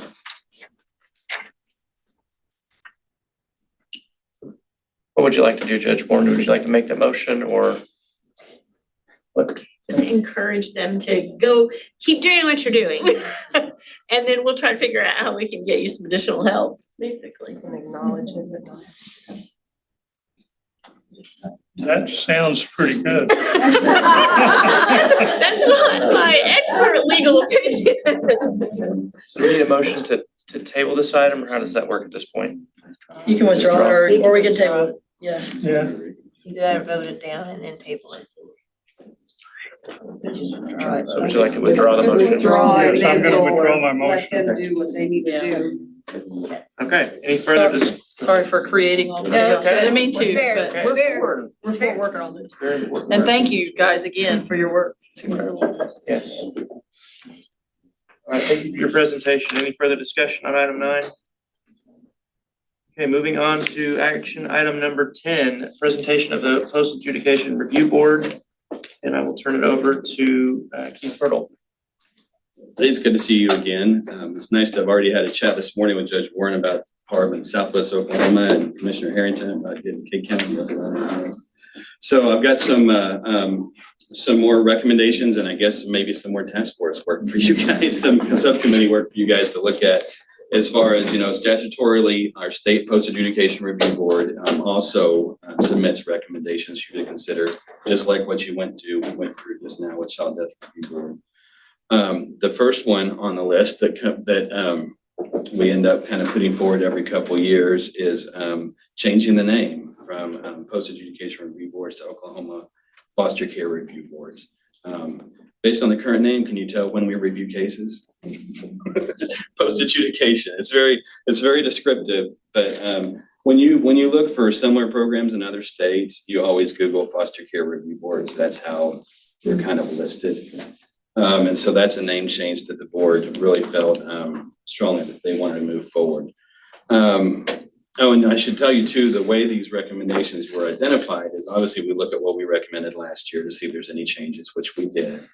For example, a big push last year was exploring the termination of parental, eliminating the jury trial and elimination of the jury trial and termination cases, and we're not pursuing that anymore. So we look at last year's. We also asked the local communities what issues they've identified. So that's another aspect of it as well. And then we spent 2 meetings or a meeting and a half looking over the Governor's Child Welfare Task Force report. We had a couple of members on our state PARB that Judge Allen's one of them that serve on both our state Post Adjudication Review Board and the Governor's Task Force. And so we really carefully looked at that and tried to see if are there things from that we could impact. So so the second item came from that, almost word for word, to support the efforts of child welfare and other partners in their efforts to modernize the state's approach to individual service plans. And again, that can be a place I think we have a lot of impact as well, because our local boards are reviewing current cases and they're critical looking at those ISPs and making sure that they're relevant and that sort of thing. Increase the reimbursement rate of foster parents, that came up. We think that could be increased. I know that's something that would probably warrant further discussion as well. Remove the requirement. This was a big discussion. It's our understanding, and we are just like, we just had this discussion. We identified this at our last meeting that just was held a few weeks ago, May 30th. And we want to explore this some more. I've already talked to Daniel Herring about he's given me some statistics and other things as well. But it's our understanding that Oklahoma's Promise has a requirement that you have to establish the parent's income, which when you're talking about kids in foster care, that can be kind of challenging. So we're hoping that, if you've been in child welfare, you're already in child welfare, that you automatically be accepted into that program. And then reduce the time to initiate services and increase the availability of mental health services for families involved in the child welfare system. And I know I've heard that this is kind of a provider issue, and I know there's a lot more to work on this one as well.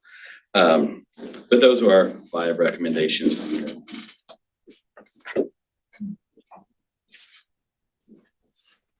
Thank you. Somebody have any questions?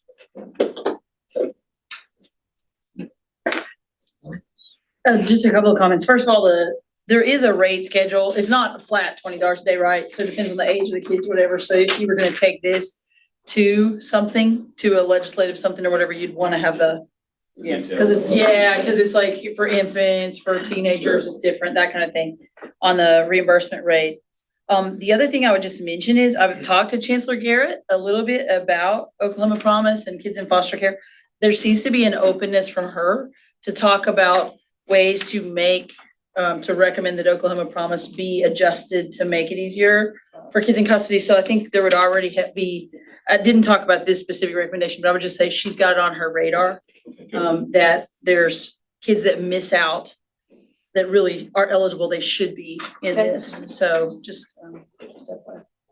One thing I would mention too is that I was told that Sarah Herring with the FCAO board is working on a task force to come to you or the legislative or whoever about that increase for the foster care rate. Good. So I don't know if you do. She was our acting chair at our last meeting. Okay, so that's. There's definitely a tie there. Yep. I would add a number 5 that I finally got the team site to work. Yes, We're trying to schedule, which you can imagine is a challenge, time for the HHS leaders to get together to do some HHS interagency strategic planning, which very likely is going to include those in the child welfare system. So we're trying to look at really where does the data overlap, meaning is it going to be those high utilizer kids that are coming, circling through our systems, OJA, RCM, DHS, and how do we stop that kind of feedback loop? So we're just gonna look at the data and see where it takes us and then make a strategic plan around that. So I would venture to guess that combined with our pediatric investment this next fiscal year will have a significant impact on number 5. I also think with number 5, it is a lack of providers I mean, there's just not enough mental health providers to service families that are interfacing with the child welfare system. I don't think it's because the people and providers don't want to provide, or families don't want to seek services, or that DHS is not referring. I think it's just because there's a lack of providers to seek services. That particular one came from the local community. And I know that some of that can be communication as well. I think making sure that we're communicating it. And I'd love to partner more in that as well. Absolutely. Myrtle, did you have a figure in mind when you were asking us to approve an increase in reimbursements? No, and that's intentional. We looked at, adding it to make up for inflation between, but decided that Who would make that kind of decision? explore it some further. So, who would make that decision? Yeah, somebody's gonna be needing to hear a figure, and I'm wondering who's gonna present Sure. that. I think we'll just need to work that out more at our next state park meeting is what I'm thinking. So kind of going along with what Jeffrey mentioned earlier, that if we vote on these, and if we do, are they as is? Because, we're kind of running into that same, so how do we approach this? I'm not reading fast enough. Sorry, I don't, I'm not saying we shouldn't do these, to look at them, but. Do we have a legislative subcommittee of the commissioners? Because it seems like most of these recommendations and a lot of the other ones would require some sort of legislative changes. And it may be appropriate to refer both of these to that entity to the extent it exists to kind of vet these out further. That way they don't just sit on the shelf and wilt, but there's already a subcommittee that commissioners there, like that's where I think it should go. Because it sounds like there's a lot of work going on several of these already, and they're already gonna be taken care of, but there may be those additional legislative components, yeah. But I'm also not on the legislative committee if it exists, so that would be work for someone. I thought you were volunteering to chair that. That's what I heard in there. Yeah, right? I was voluntold and put on these finance committees. So. Gotcha, I know, me too. And I think from state parks perspective, we put this together every year. We're thinking these are the highest priorities that we have as state park. Some we clearly need help with, some we clearly need legislation to help with, and some we just actually need a little more investigation. We don't necessarily have it all figured out. So I'm just giving you that perspective. I'm not seeing anything specifically in the law that governs Post Adjudication Review Board that says that this board has to adopt their findings or recommendations. Just that they have to submit it. That you have to submit them. Yeah, and then they need to be reported on to other places, but I don't see anything that says this body has to approve those recommendations. Okay, thank you. Is there any further discussion or questions? All right, thank you very much for your report. We appreciate it.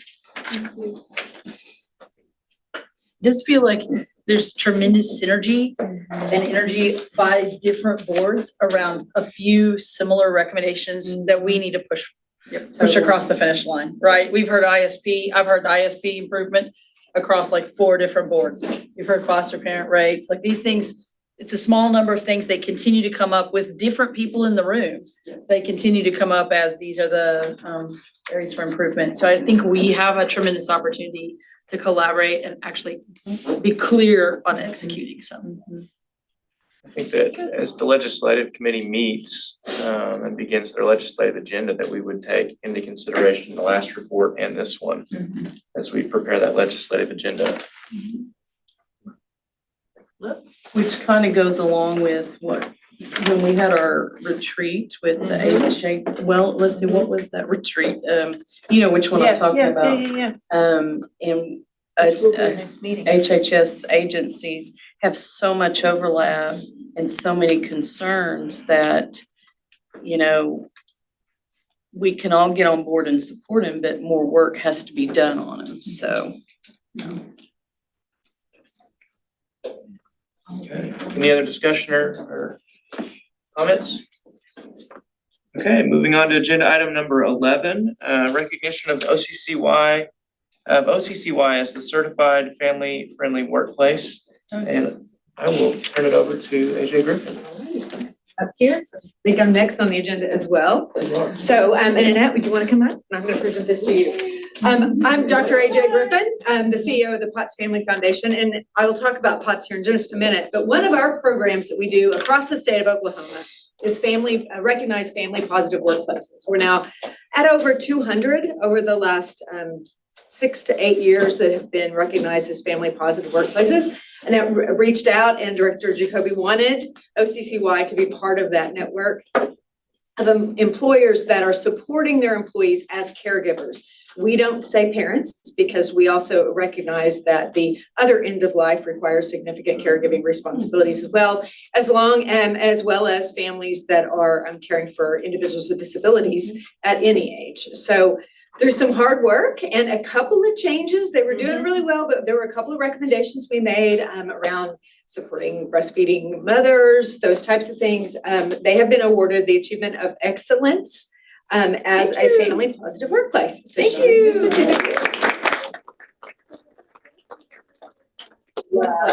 And your sticker for your window. Love, thank you, thank you. I love stickers.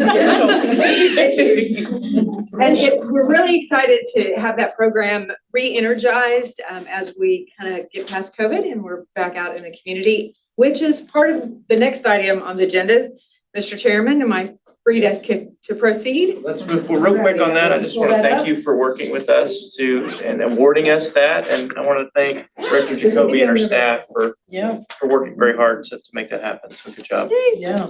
So yes, with that, let's move on to agenda item 11 on the Know and Grow initiative. Okay, as background, the early childhood community in Oklahoma, I've put in a request through the ARPA portal for a very large investment in early childhood.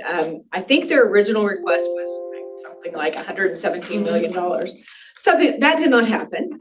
We all know how everything happened with the ARPA expenditures through the legislature. However, there were just short of $9 million that were distributed through the Oklahoma State Department of Health to the Potts Family Foundation to implement Oklahoma's pandemic response for infants and toddlers. As we began that work in the state of Oklahoma, we started with data collection. And this report is a collaborative effort. We're going to start with the report, then I'm going to talk a little bit more about our programs through Know and Grow. Collaborative effort between the Potts Family Foundation, our network of partner agencies across the state, and the Oklahoma State University Center for Family Resilience. We went to communities all across the state, engaged partners, and gave an open call for anyone that was willing to take a little bit of money. They got $10,000 to help pay for their expenses to do this. Anyone that was interested in just asking the question, how are kids doing? And the responses that came were from a very broad array of entities. So it really helped create some valid data. Many of these you've probably heard of. You might not be familiar with Hawkins House. Hawkins House is a very small nonprofit that provides services in Northeast Oklahoma City. And we now have a great relationship with Betty Hawkins and her wonderful community work. St. Andrew's Academy is a small private school that has a robust early childhood program in Grove in far northeastern Oklahoma. The Rural Health Projects, large entities, Western Plains or Woodward Area Coalition also works with Western Plains Youth and Family Services. So we had a little bit of everything. They answered the call, and through that we collected statewide data representing pretty much a really nice collaborative effort. You'll notice that Oklahoma County is pinpointed. That was the Autism Center Foundation and Reach Out and Read that participated with us. Reach Out and Read focused on talking to their pediatricians in that network. The Autism Foundation really worked on individuals with special needs kids and really kind of honed in. So we created this really rich data. And we asked them, they were allowed to ask kind of whatever they want, however they needed to. They focus on how our kids doing, how our kids' families doing, and how prepared is the community to respond to their needs. a nice robust survey, 1,803 respondents, primarily from a few focus groups. Those were primarily surveys, a few focus groups, and then some individuals that drilled down and did some interviews. Included 1,885 parents and caregivers and 103 providers. So this produced what we consider valid data. We asked for information in several buckets. How are children doing? Focusing on kids born between late 2019 and 2023 when the president lifted the health emergency. What are providers learning about the kids that are of that age? How are the communities equipped to address any special needs that may be arriving? And are they really ready to kind of understand everything from the school superintendent realizing these kids are different. They were born when the world was different. They are different, and their parents are different as well. So here's kind of what we learned when we asked those questions. How are they doing? Very little of this will be surprising if you work with young children. On child development, the reports are actually mixed. Depending on the circumstances of the child's immediate family, social, motor, and speech development may be on track, may be ahead, and may be delayed. Speech tends to be where we're seeing the vast majority of the delays. Makes gobs of sense for children born into a world where everybody was covering their face. Okay. Child isolation is impacted social and language skill development. Those delays that we're seeing in development will most likely stay with those kids throughout. But it's part of a much larger phenomenon, and that is the isolation of families. If you look at broad research right now around isolation, kids are a little like people, and what's impacting the adult world is impacting the children as well. And universally, increased screen time. Okay, and that was reported from just about everyone. When we ask how are parents doing, if you imagine becoming a first-time parent and all of the normal things that the pediatrician's appointments went online. You didn't take the kiddo to church and experience the church nursery in a traditional manner. So those parents, the first-time parents in particular, are parenting significantly different than parents before, and even those with kids that are being born now, when the world's kind of returned to normal. Some report having family support, and there were some families, especially strong, healthy families with a huge family network, that actually report that they're stronger and they're more bonded because of the extra time together. It makes sense if you are well-to-do family, both parents didn't lose employment, they just worked from home for a few months I worked at home for 1.5 years exclusively, so it kind of depends. But we continue to see struggles with mental health, anxiety, depression, but maternal depression across the board and across the country, not just in this report, if you look at other reports, is on an increase. And that happened during the pandemic significantly because of isolation. You didn't have the touch points and those social supports you normally get from your faith community, from your neighborhood, from your network of girlfriends. And replacing that with happy hour and Zoom was less likely if you were caring for a newborn. And universally, we are seeing a kind of a deterioration of parents' understanding of child development. When asking providers how kids doing, the answers between parents and providers are very divergent. And that comes from parents don't have the same network of support. And if you look at how we access medical care currently, it looks significantly different. That child doesn't have the same pediatrician. They may not see the same doctor over and over. There is less of a bond between the healthcare provider and the family. We all tend to use walk-in clinics when kiddos have sniffles because it's so much more convenient, but that is deteriorating that relationship where parents used to get that trusted source of parental encouragement and advice is being deteriorated a little bit. And that was sort of shown whenever they were talking about how parents are doing. Again, I'm repeating myself. Some of the families have seen increased bonding because of the time together, but we of course also saw increases in abuse and domestic violence significantly spiked during that same time. The other thing that has been reported is the benefits cliff. As those extra financial supports were put into place during the pandemic, as they all now come to an end, the increased stress among those families that are already dealing with a lack of parental child development knowledge, a lack of a support system, and that support system isn't recovering as quickly as, let's say, the economy is recovering from the pandemic. How are the communities helping? This is where it gets really interesting. I will brief this really well. The system of healthcare providers, mental health treatment, and the education system has not recovered. The stress that was created during that very, especially in the medical community when they were under so much stress, that is still existing today. And so we're seeing that the caseloads have not come back down, that the nursing shortage has not been addressed. And so the system to support new families is also under stress as well. I know most of this is not surprising. We could have all probably predicted this, but it's kind of nice to have the numbers to back it up. So how are communities helping?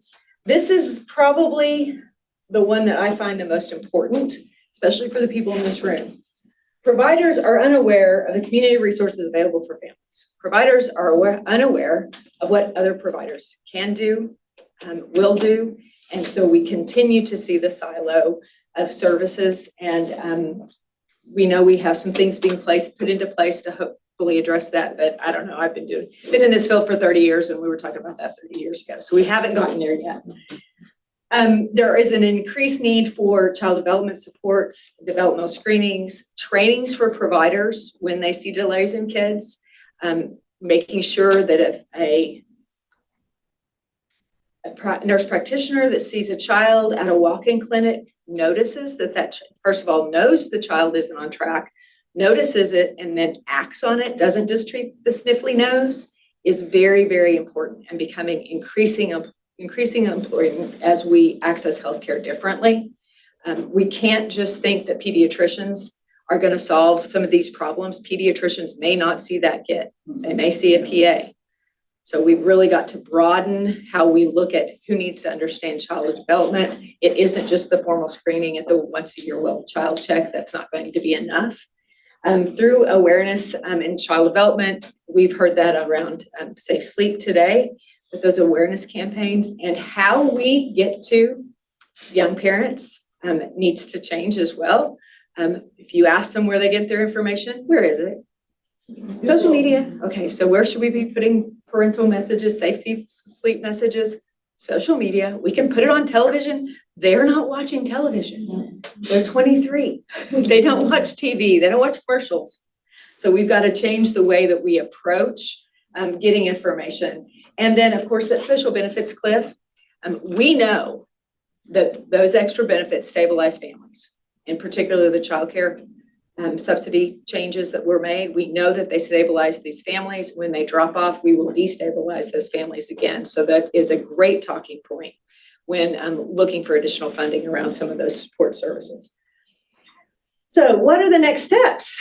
And what should happen within Oklahoma communities? I'm going to skip this because we're going to talk about what we do and how we are addressing some of these through the ARPA work we're doing at Potts Family Foundation. If you're unfamiliar with the Potts Family Foundation, we were founded in 1980, was the personal philanthropy of Pat and their late Ray Potts.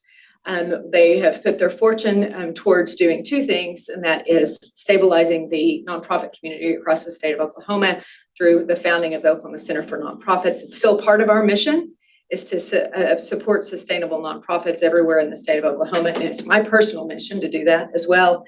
And then the early childhood space. One of our programs is Family Positive. We just celebrated that. The resilience for free. We will go anywhere in the state of Oklahoma and train anyone with the use of the resilience film, which has now been shown to over 30,000 Oklahomans in community forums.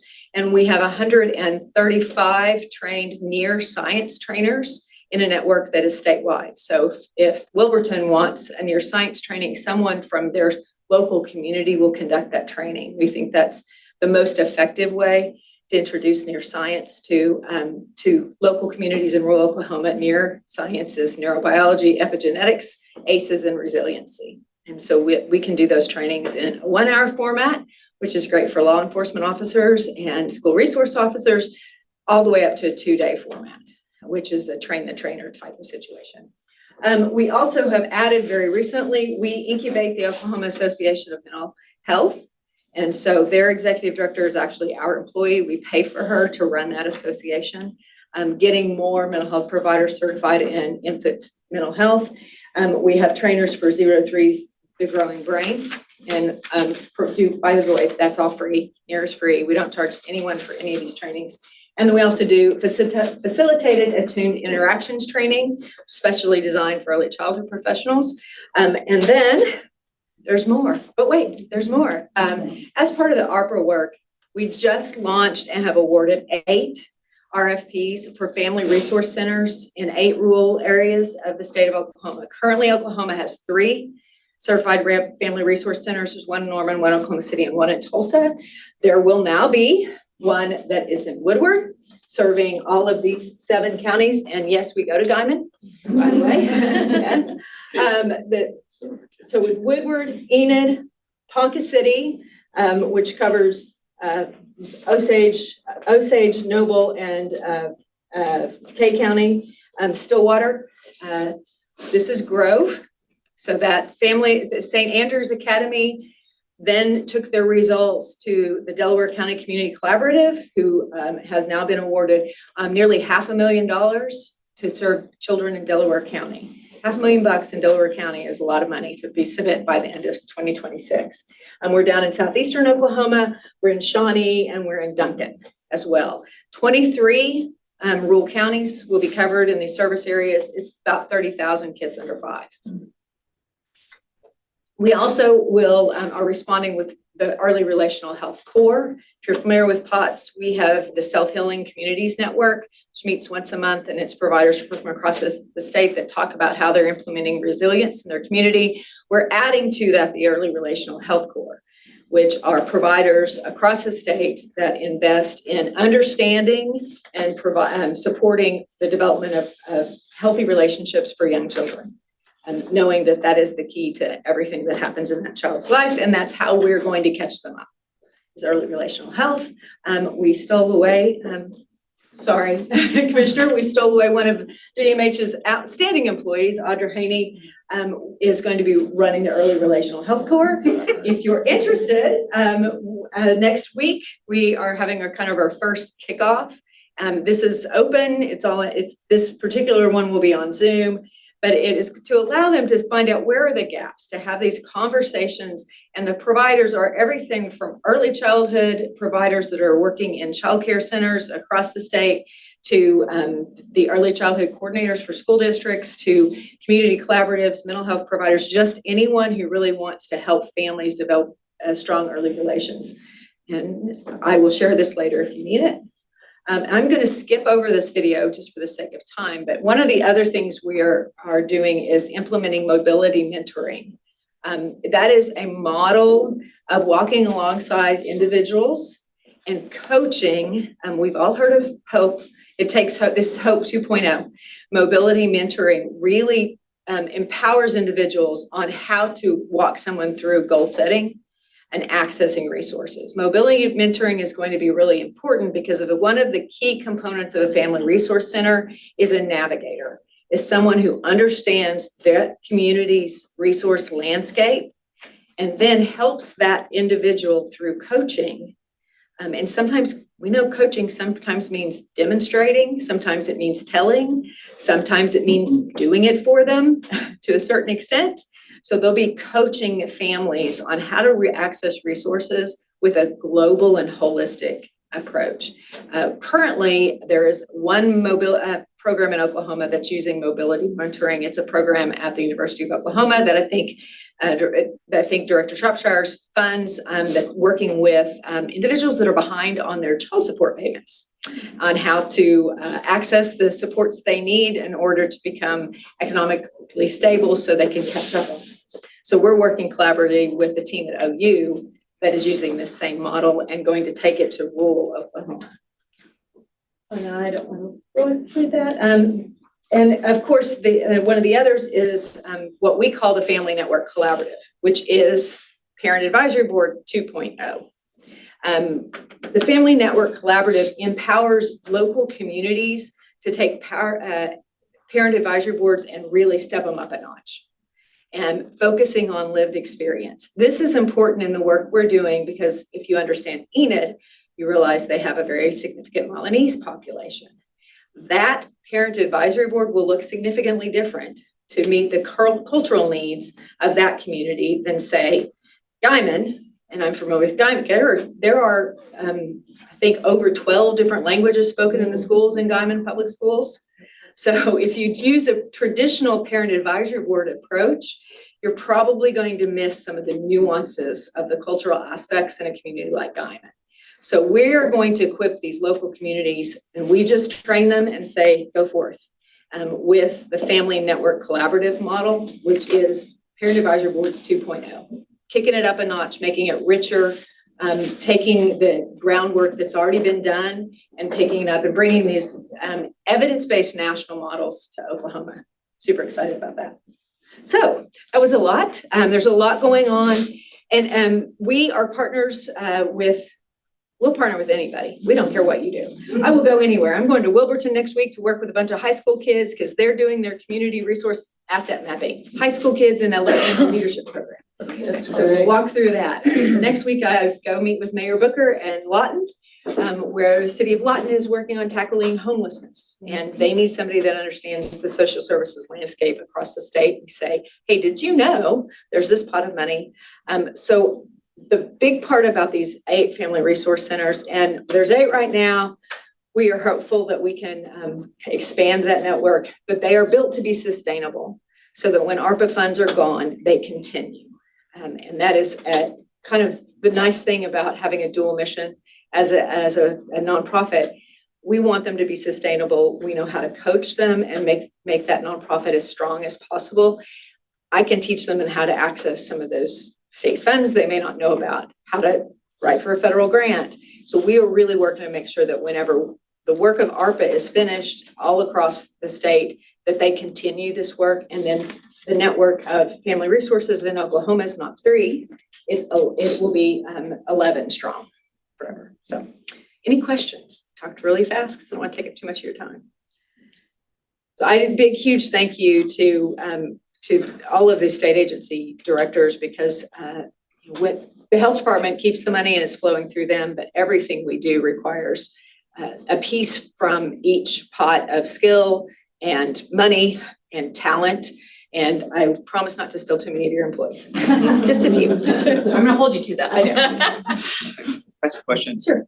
When you were talking about the survey at the very beginning with the data that showed kind of what different families were experiencing with young children during the pandemic and now kind of coming out of it, did you all kind of put that on a heat map where we could see in the different parts of the state where they may be feeling some of those things more significantly? Because I know for like a statewide agency, there may be things that we can use that information on the prevention side to know, okay, there may be a wave coming in 3 or 4 years because a bunch of people in Northwest Oklahoma are experiencing them different than Oklahoma City or Tulsa. I can get that for you. I'll send the full report to Annette, let her disseminate that. That was a brief synopsis. And then the Center for Family Resilience continues to evaluate. The next piece are some additional focus groups with these young parents. They parent significantly different. One of the big things that we are learning as we talk to them more is just this disconnect between traditional sources of information. If you are a parent and you're 25 or younger in particular, there's very little in the traditional network of providers that they even trust. Because if you imagine the political atmosphere during the pandemic, you're having your first baby, your mom can't come to the hospital. Just those types of things. I think we can find that. It isn't necessarily as geographically specific as you would expect. I think the experience, the differences are in what resources are available. And if you're in the assumptions we make about those that are in Oklahoma County, there's so much available, but if you look at the results from the Hawkins House in northeastern Oklahoma City, that is not the case. That geographic proximity does not mean access. So it's actually more universal than you would think. Just a quick question. Did you do an added layer of those with disabilities? So most of the responses that we found from the families from the autism center were very similar to the other families. We're seeing the same delay reports. It's a little challenging because we know that those kids are so young, and much of the struggle will manifest later as they get a little bit older. So it was a little more universal than would be expected. I'm sorry, go ahead. Go ahead. I was just saying there's real opportunity though to think about how to build, how to leverage the waiting list work around kiddos, because as we sort of work with services for people with disabilities, it used to be you had to be pretty much an adult to get services. We now need to build children's services because there's been money invested in services for people with disabilities that can be applied to children. But honestly, we're still trying to kind of sort through what goes in the health bucket, like the sort of medical insurance bucket, the school bucket, what's a disability service bucket. And so I think there's a window of opportunity here over the next couple, 3 years to understand the kids that were born and the disability is not going to be, in a sense, served for 3, 4, 5, 10 years. We can build the service now if we're sort of wise about it. Well, that's important to remember if you look at the value of the first 1,000 days of a child's life and how those interventions that occur during those first 1,000 days that they are value added are significantly more impactful than intervention that happens once they reach school age, and our tendency to dump resources into kids a little later in life whenever those first 1,000 days are so vital. Well, and I think we make our families go to the resources and not the resources come to them, because that's what we're changing our outreach on the early intervention for 0 to 3 in our 2 schools, quite frankly, because the parents they don't think about it, as a school, they think, oh, I won't need you for a while, but that 0 to 3 is when it's all happening, and it can significantly change their trajectory if you get to them sooner. So I know that's exactly what you found out in this survey, probably. And those same different types of resources just for general parenting, right? In particular, speech therapy is one that we're not catching a lot of those kids till school. They're in school. Those therapies are significantly more impactful at a much younger age. Yes, sir. Is your resilience training program online as well as in person? We actually we can do it online. It is much more effective in person because of the small group discussions that have been. Resilience training, if you're familiar with kind of that model, even neuroscience, the concept is that you understand yourself and the impact of your personal trauma on you in order to be able to understand others better. So it is a very kind of personal experience, the neuroscience trainings. We encourage it to be in person. However, we've done them online, and they did them online during the pandemic as well. So And I can attest to that. They came out and trained our MDT team in Weatherford. And it was wonderful. So we started with that core, but we had law enforcement, we had school counselors, school teachers, and it's incredible. And we did it in a day, I think is how we chose to do it.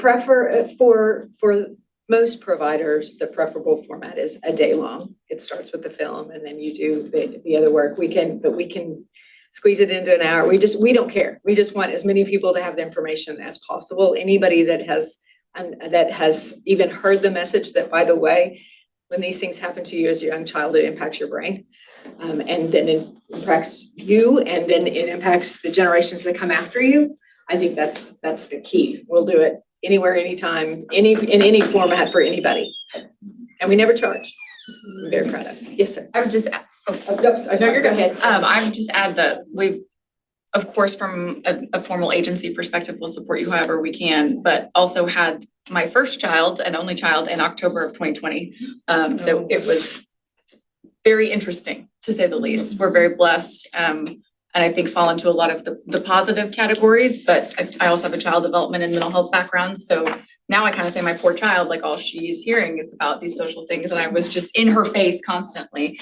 But it definitely created additional challenges, and I'm trying to reframe that as, I didn't know any different because it was my first baby, and I didn't know that I wasn't, or I was supposed to have my husband at, the ultrasound appointments. I was just used to being there by myself in a mask and doing all of those weird things. So tried to approach it that way, but anything I can do on either side to support your efforts. Thank you very much. We'll see, as one of the presentations we're making very soon is with the State School Board Association, talking to our education professionals about what is coming.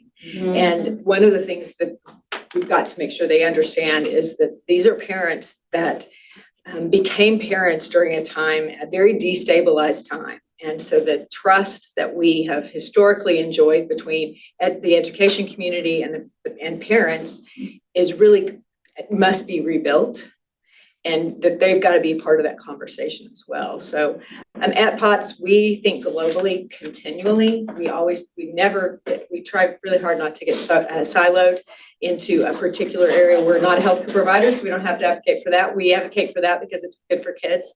And so if I can be of help, or if you want someone that needs any of these trainings, let me know.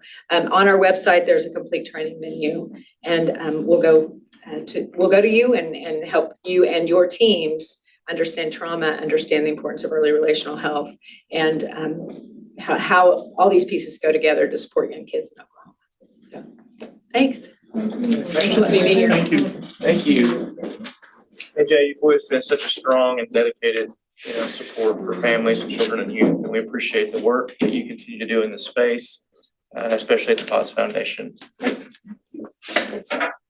All right, next on the agenda is agenda item number 13, presentation of the Children of Incarcerated Parents Program Evaluation, and I'll turn the floor over to Natalie Dixon.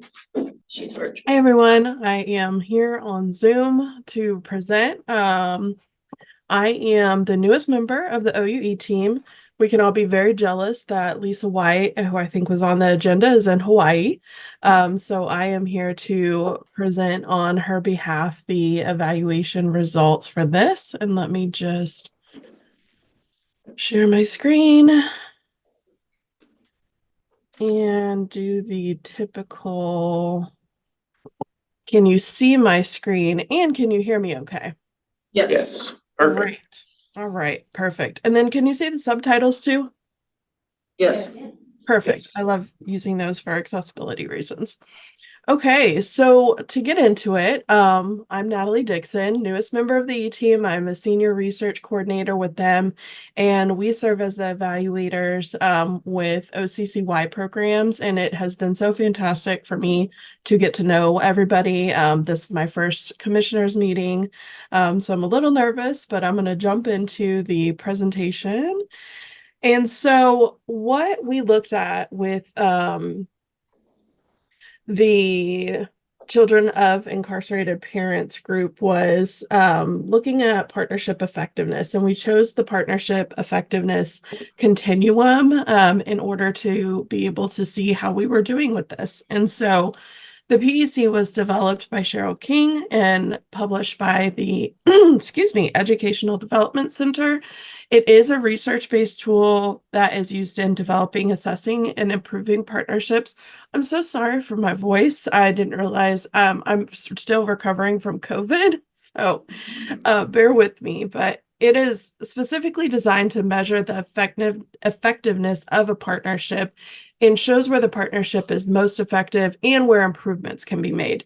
Unlike many surveys that are really opinion-based, it does require respondents to look at a set of criteria, which we'll get into kind of some of the specifics of what those are, and determine the best rating based on how many criteria are met. So it's kind of less opinion-based and more evidence-based. And so within this, there are 6 dimensions of effective partnership. So organized around these dimensions that through their research, the developers of the PEC found to be the main characteristics or indicators of effective partnerships.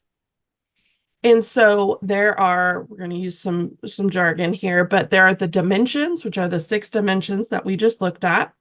Each dimension is going to have indicators, and then all those indicators are going to have criteria. And so we're going to look at an example of that.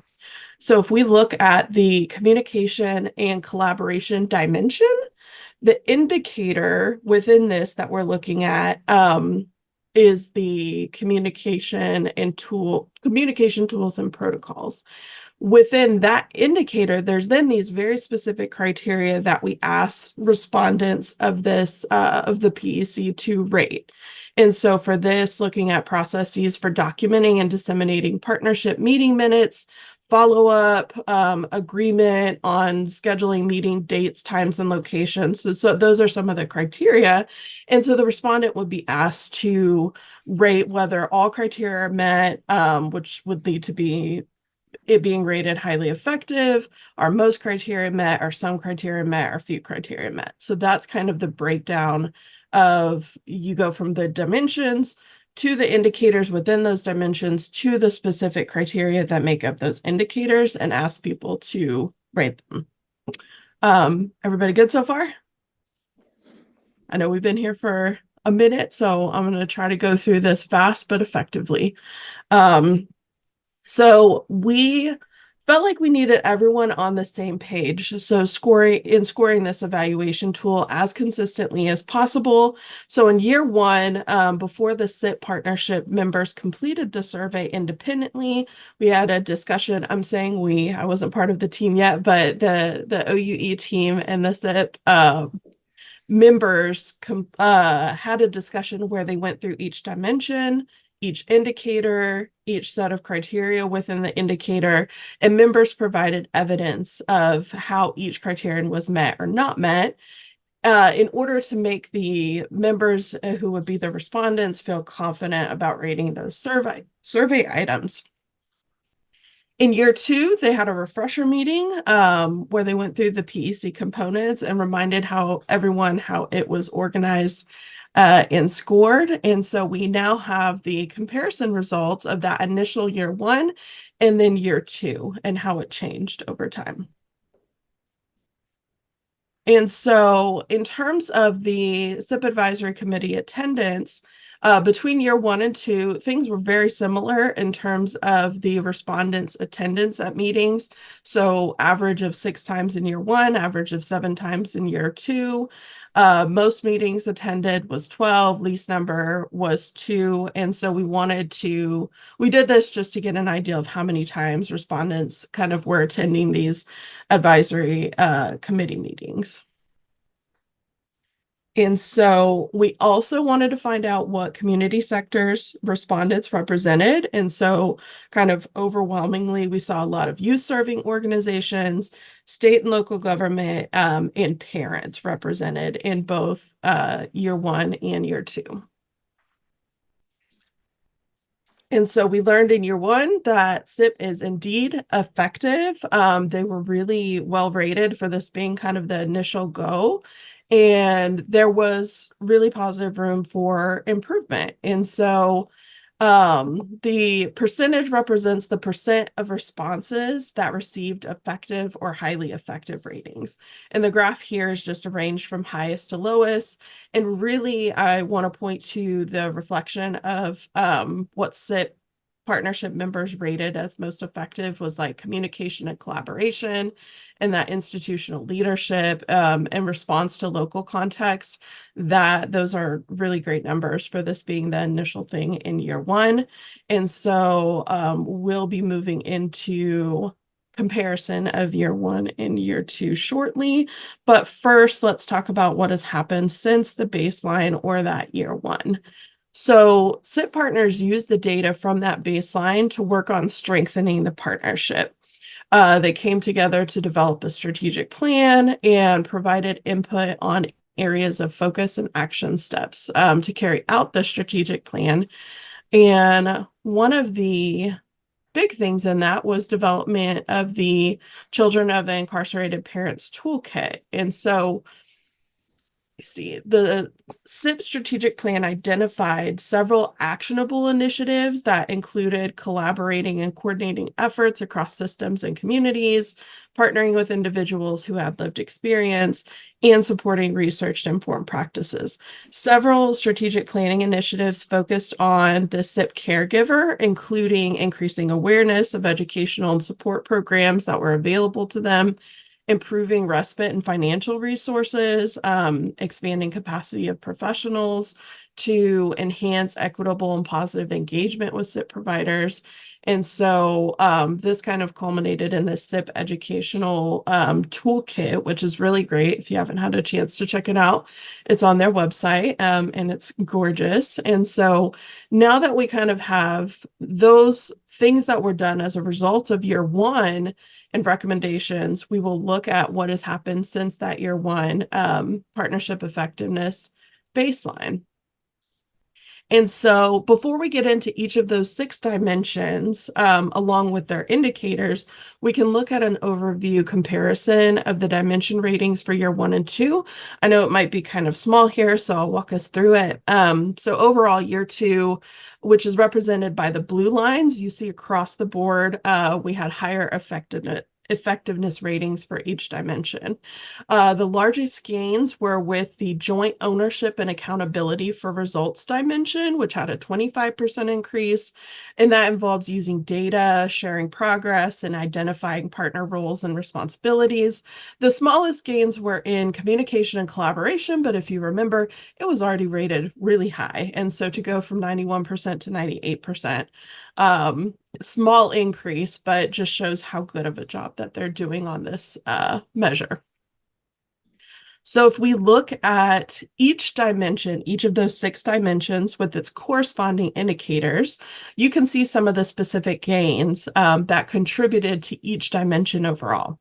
So the figure on the left would show the rating of effective or highly effective in year 1, and then the 95% or the blue is going to show that year 2. So for partnership vision, this dimension, there was a 19% increase overall from year 1 to year 2. All indicators in year 2 received at least a 90% effective or highly effective rating. And the gains were highest for mission and beliefs and strategic action plan, because they developed a strategic action plan in that toolkit, which was fantastic. If we look at the institutional leadership dimension, the overall rating for year 2 was 95%, which was a 14% increase over year 1. All indicators within this dimension were rated at 95% or higher in year 2, with the exception of participant incentives, which was rated at 84%, but still saw a 17% increase. If we look at communication and collaboration, this was the highest rated dimension in year 1 and year 2. Not a ton of room for growth, but still 7% increase from 91% to 98%. And collaborative relationship and decision-making saw the most growth from going from 85% to 100%.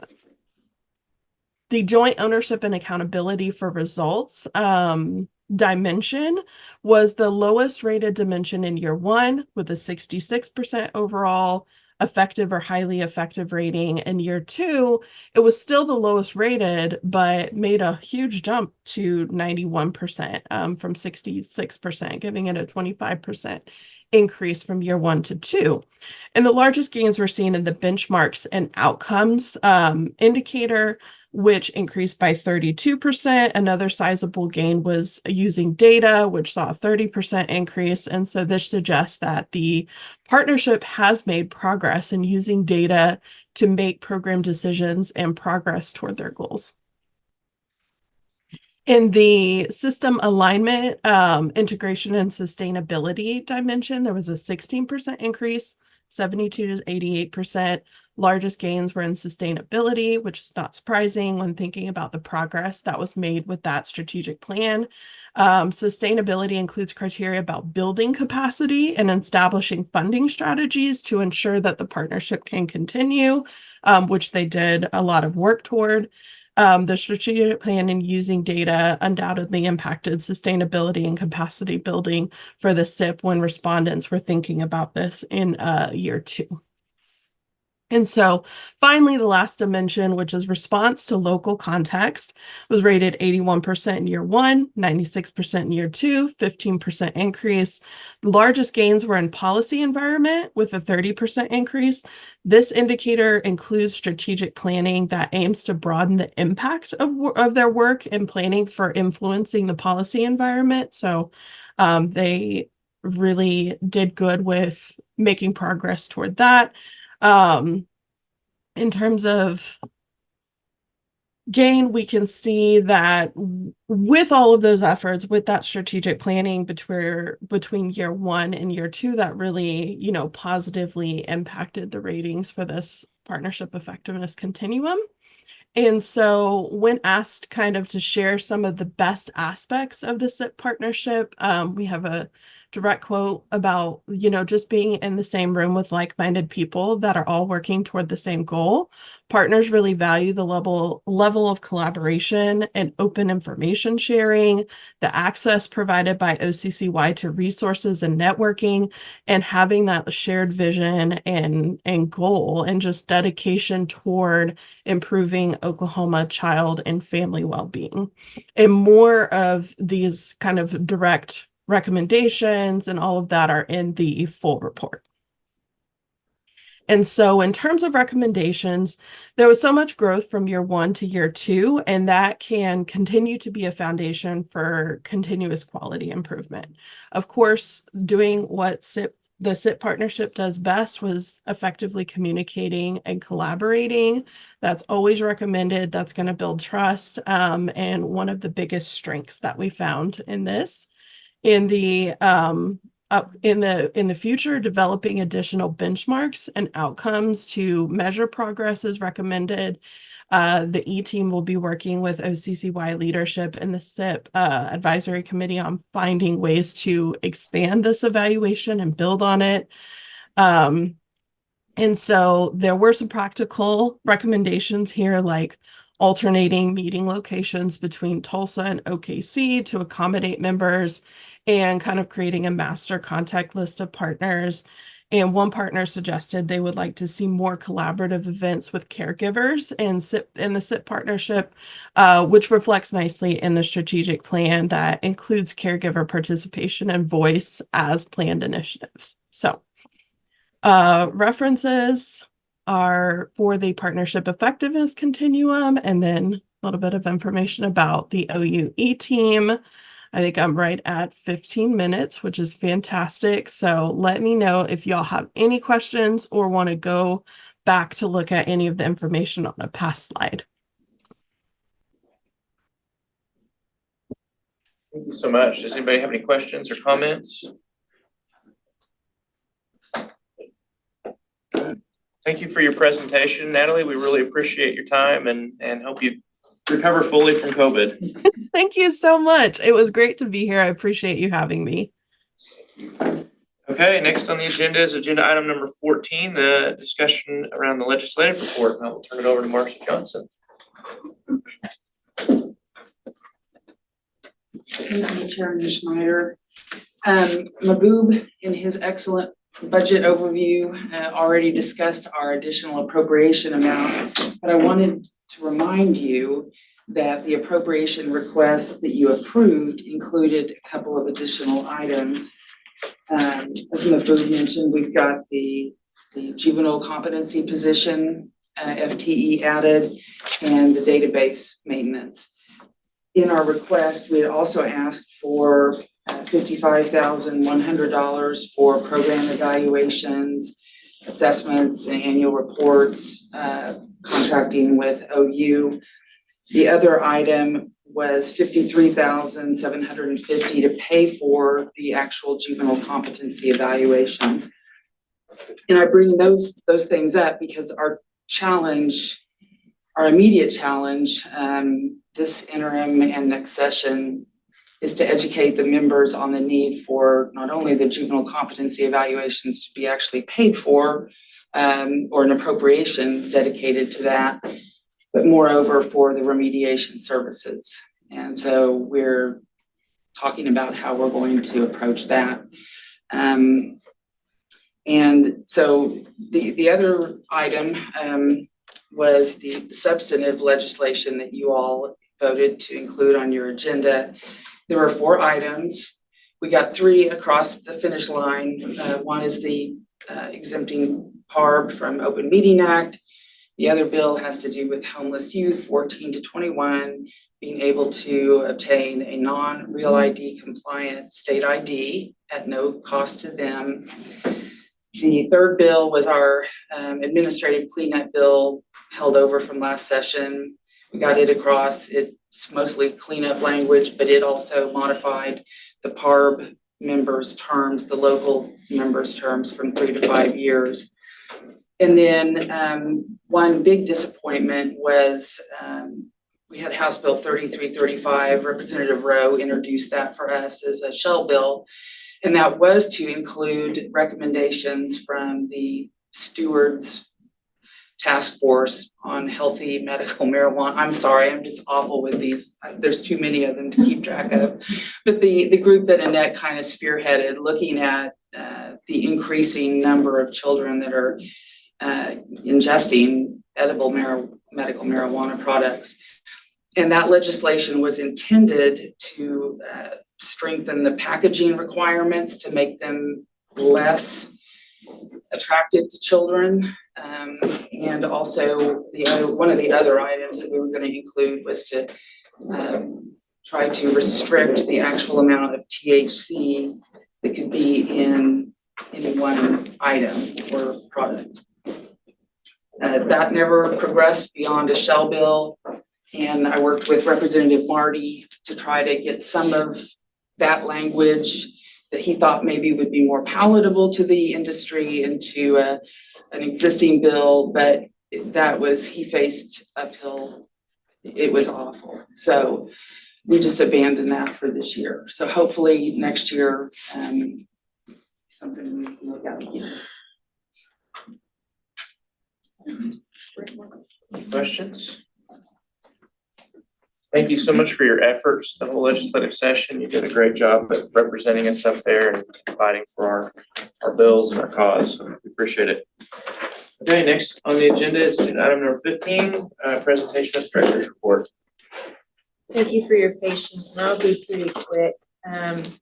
We're gonna have to revamp my report because as we've grown and we've become more active, there's no way it's just, you will never read it. And so I don't wanna spend the time writing it if you're not going to read it. And it's become very apparent to me that if I try to do what I used to do, it just turns into pages and pages. So it will get revamped for next week or next time. And I focused on just a couple areas this time that I thought I wanted to discuss. We're not gonna have a lot of time, but let me do a couple introductions before, and then I'll talk about a couple subject matters that to me are hot issues. I don't suspect that we're gonna get to do much about it today, but I'm gonna plant those seeds. Personnel, you guys, we're growing and it's so exciting and we have new people and I'm so happy that a lot of them are in the room. So Lakeisha Mackey is our new executive assistant.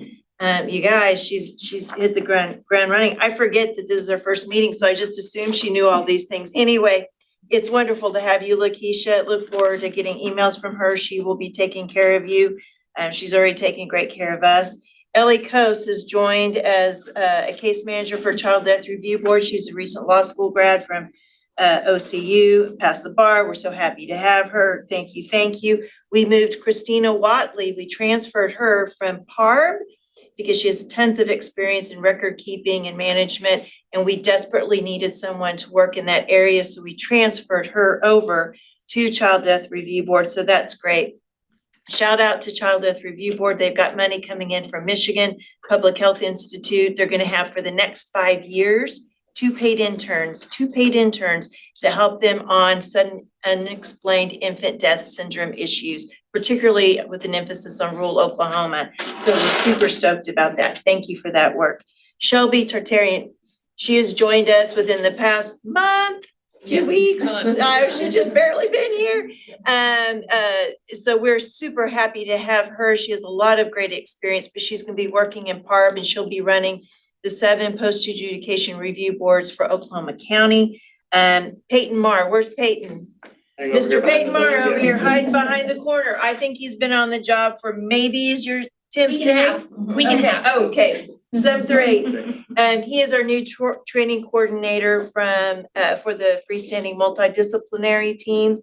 We stole him away from youth villages, is that right? Okay, yay. So, Margaret Butler, can't forget about you. Raise your hand. Margaret is now our cross systems coordinator. That used to be the position housed at OSU. It's now housed here. Thank you, Deb Shropshire, for allowing that and making that happen. And then Caitlin Merritt, who is not here because she's a great excuse. She's on maternity leave. She is with baby Oliver, but she is going to be transitioning and moving away from the PDG work, but staying within the Office of Planning and Coordination. And she'll be over the work of the homeless youth and families, the children of incarcerated parents. I may be getting all this wrong, but she's moving out of PDG and doing our task force work. So we will have a new person in that position. They have said yes, but I figured I shouldn't say it until they're actually here and they can wave at you. So a lot of good movement. And if you didn't notice, our average age dropped by a lot. And while you may laugh, I love it because they bring new energy. They're not as tired as some of us. I love walking by, go, you're still here. It's just so fabulous. You keep showing up. So I love it. And it's just a game changer. It's a game changer. So highly recommend.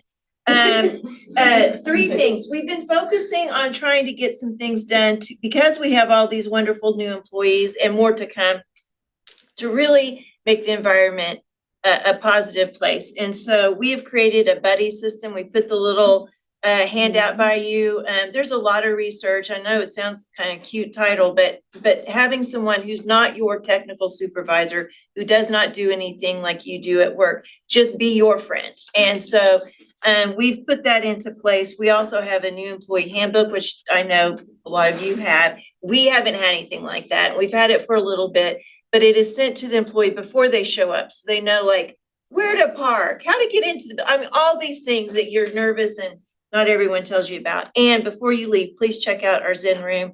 It's small. It's not that impressive. For those who've been to Palomar and seen theirs, oh my gosh. So don't go in there with that view. But it does now serve as a place, as you can well imagine, this happens in your places too. The work can be overwhelming. The file you're in, the thing you're working on is utterly depressing and horrific. And sometimes you just need a place to go check out. 15 minutes, 10 minutes, what have you. Go sit in the dark, go get him. Mark has donated a fabulous lazy boy. I sit in it. I'm just telling you, it's a good place. It's also used if you need to like look at nature. We threw in some pictures there. If you need to go in there and pray, we're happy for you to do that. If you want to go do yoga, I don't care. Just go be happy and make it a place. It also is our lactation room. So we have a little fridge in there. We've tried to make it all purpose, but it's locked in nice and there's no windows and it's just lovely. And it's a good place to chill if you need to. So stop by. Okay, we did issue for the first time since I've been here, at least our first subpoena for records for Child Death Review Board. Thank you for helping us with that. That's a big deal because we do have Commissioner Friesen mental health institutions in particular who don't like to give over their records. So we will now start just subpoenaing people and we have a mechanism to do that now and it's very useful. I want to draw your attention to page 3 on the chart for Child Death Review Board, and I want to explain something to you because I don't think it's been abundantly clear for those of you who've been on the board for a long time. Frankly, it wasn't abundantly clear to a lot of us. So for many, many years, this agency has put out an annual report and it will have deaths included in it. What I don't think was abundantly clear was those deaths did not occur in that year. They could have been deaths that were 5 years old, 2 years old, 10 years old, 12 years old. And so what happens is if you want to look at year-to-year trends, you really can't because you don't have a closed finite end value, right? You don't have your groups. And so we've made a decision because I think the purpose is for us to see things change over years' time, correct? So you need to have consistency in how you close and collect, and then show that in that vein. You can't do that when one year you just decided to grab all of the suicides and look at those, but they're for a vast number of years. I can't tell you if the trend has gone up, down, sideways, who knows what. That is all changing today. So we made a decision to look at 2020, I think we said 2023 on my evaluation or performance evaluation, but because of this grant we now have with Michigan, we need to close out 2022. And I'm telling you, this team is on fire. They're gonna close them out. And I'm not talking about just, they're closing out all the cases they have to review for 2022. I don't know, that's been a long time since we've done something like this. And then we're gonna try to do 2023. We've already started. And then we're gonna work backwards how we can, when we can, and it's gonna be catch up.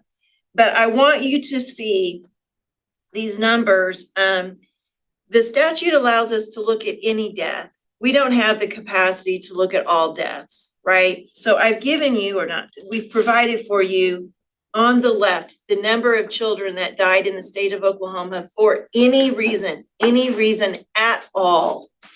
And then by statute, we are compelled to look at any deaths of kiddos who are in state custody. Is that correct? I'm getting that right. And so we'll always look at those. Now, in the past, we would bring in some naturals that we worried had implications for systems issues, and we will continue to do that. So I just want you to know that the previous reports that are online right now, to me, they're useful with limitations. But we're gonna fix this. And I think if we have the capacity, perhaps some funding, to have someone actually group these by years and then give us a retrospective, like a 10-year, that's what I want. What did firearms look like from 2010 on or 2020 on, right? So this is gonna get fixed and it's gonna get better. And kudos to you guys for just killing it, because it's just been amazing to me. So I want to point that out to you. The next set of numbers, I want your feedback on, because we get complaints, some of them people calling us, some of them or filling out a form, some of them things that we see because media has drawn it to our attention in one way or the other. We're getting requests more and more for reports to be shared. Statute does not compel us to provide much information, if at all. And in fact, we can keep everything confidential and say, go get a court order, which has been our practice. And I think I appreciate why we do that. I think part of it is if once you share or do this, that, and the other, then we're afraid people won't call, right? We already have a problem with people not calling. And you can clearly see this if you look at facility complaints. We can't go out anywhere anymore in a private facility unless we get a complaint. And I don't think the general public understands that. That statute changed years ago. So when people assume we know things, a good portion of the time we do not, because we can't just show up and go look anymore. We haven't been able to do that for a long time. We tried to get that changed back in statute several years ago, and it got through, but then it got vetoed. I think we need to talk about this collectively, and we're not gonna have time today, but I'm gonna recommend we talk about it in August. What is our role? What is useful to you? And what would you want reported back? This is a big question. I'm not sure that this needs work, and it needs work with you thinking through this. So put that in your brain. I think if you look at our data, and we have the OJSO annual report draft, it still needs some polishing. But 90% of what we spend our time on is in child welfare. And I'm not saying that that's bad, but everyone around the table should have us looking at you, not just child welfare. Thank you. But it's true. And so, and I know that oversight is not fun, but we're not trying to do a gotcha. We're trying to go side by side and tell you, we'll yell for you, with you. However, right? This isn't it. This doesn't have to be adversarial. So I don't know how to shore that up exactly, but I want to plant that in your seed so that we can talk about, or plant that seed so we can talk about that in August. I also want to point out to you something else that I think is curious. Page 7, foster care complaints. So the foster parent complaint numbers have stayed pretty much the same over the years. And I want you to think about that. These are adults who, you know, have some capability to decide they don't like something and they're going to do something about it. It stays static. And to me, that's probably, if nothing else, an okay sign. It hasn't gotten worse. I'm sure we will always want to see things get better, but it hasn't gotten dramatically worse. What worries me, though, is that our foster youth complaint numbers have really gone down. Now, is that a great sign and that they're happier? Or is it they just don't know? There's fewer kids. Or there's fewer. So to me, I'm not saying I know the answer, but it is different. It's dramatically different. This is why we give you numbers, so we can ask the questions. I don't have an answer, but I think we should think about that. And then out of those, would you like to know why people call?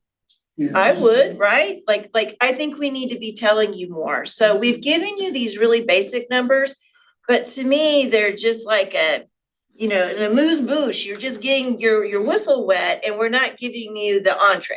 And so think before next meeting, and no, I'm talking really big, and I have no way to create these numbers overnight, and I don't have 12 people sitting in a department waiting to crank out numbers. And Mark's probably wanting to explode right now because like you're over promising that we can't do it. But I'm just saying, I think this is part and parcel why we're here, is to collect information and spit it back out like in a mirror. We're your mirror. Let's all think about, if you see this, does it bother you? Are you happy with it? Do we all, go congratulate each other? I mean, that's what we're here for. So we got to do better at that. And that's on us, but I want your input to do that. And then last but not least, I just want you to watch these juvenile competency evaluations tick up. And I think when we get somebody on board, and keep in mind, this person is not doing the evaluations.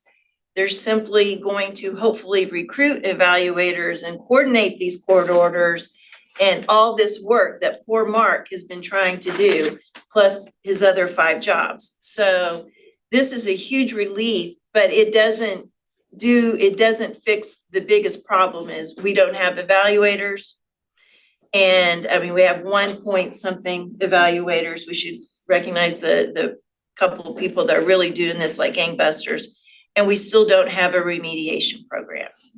So if you're found incompetent as a juvenile, we go, thank you very kindly, and we return you home and say, Godspeed. And I just not sure that that's really what we want to do as a state or a society, as a people. And I think it's a problem. So that's I just wanted to bring those numbers to your attention. And we're going to start talking about what other numbers you may want to see that are helpful to you and not just performative, because we can spit out numbers and never talk about them. And to me, that's kind of sort of holding each other accountable. But I need to figure out where to carve time out in this meeting so that we can talk about some of this. And I just, the more I thought about this latest report and all that I was putting in, and it was just never ending, you guys, never ending.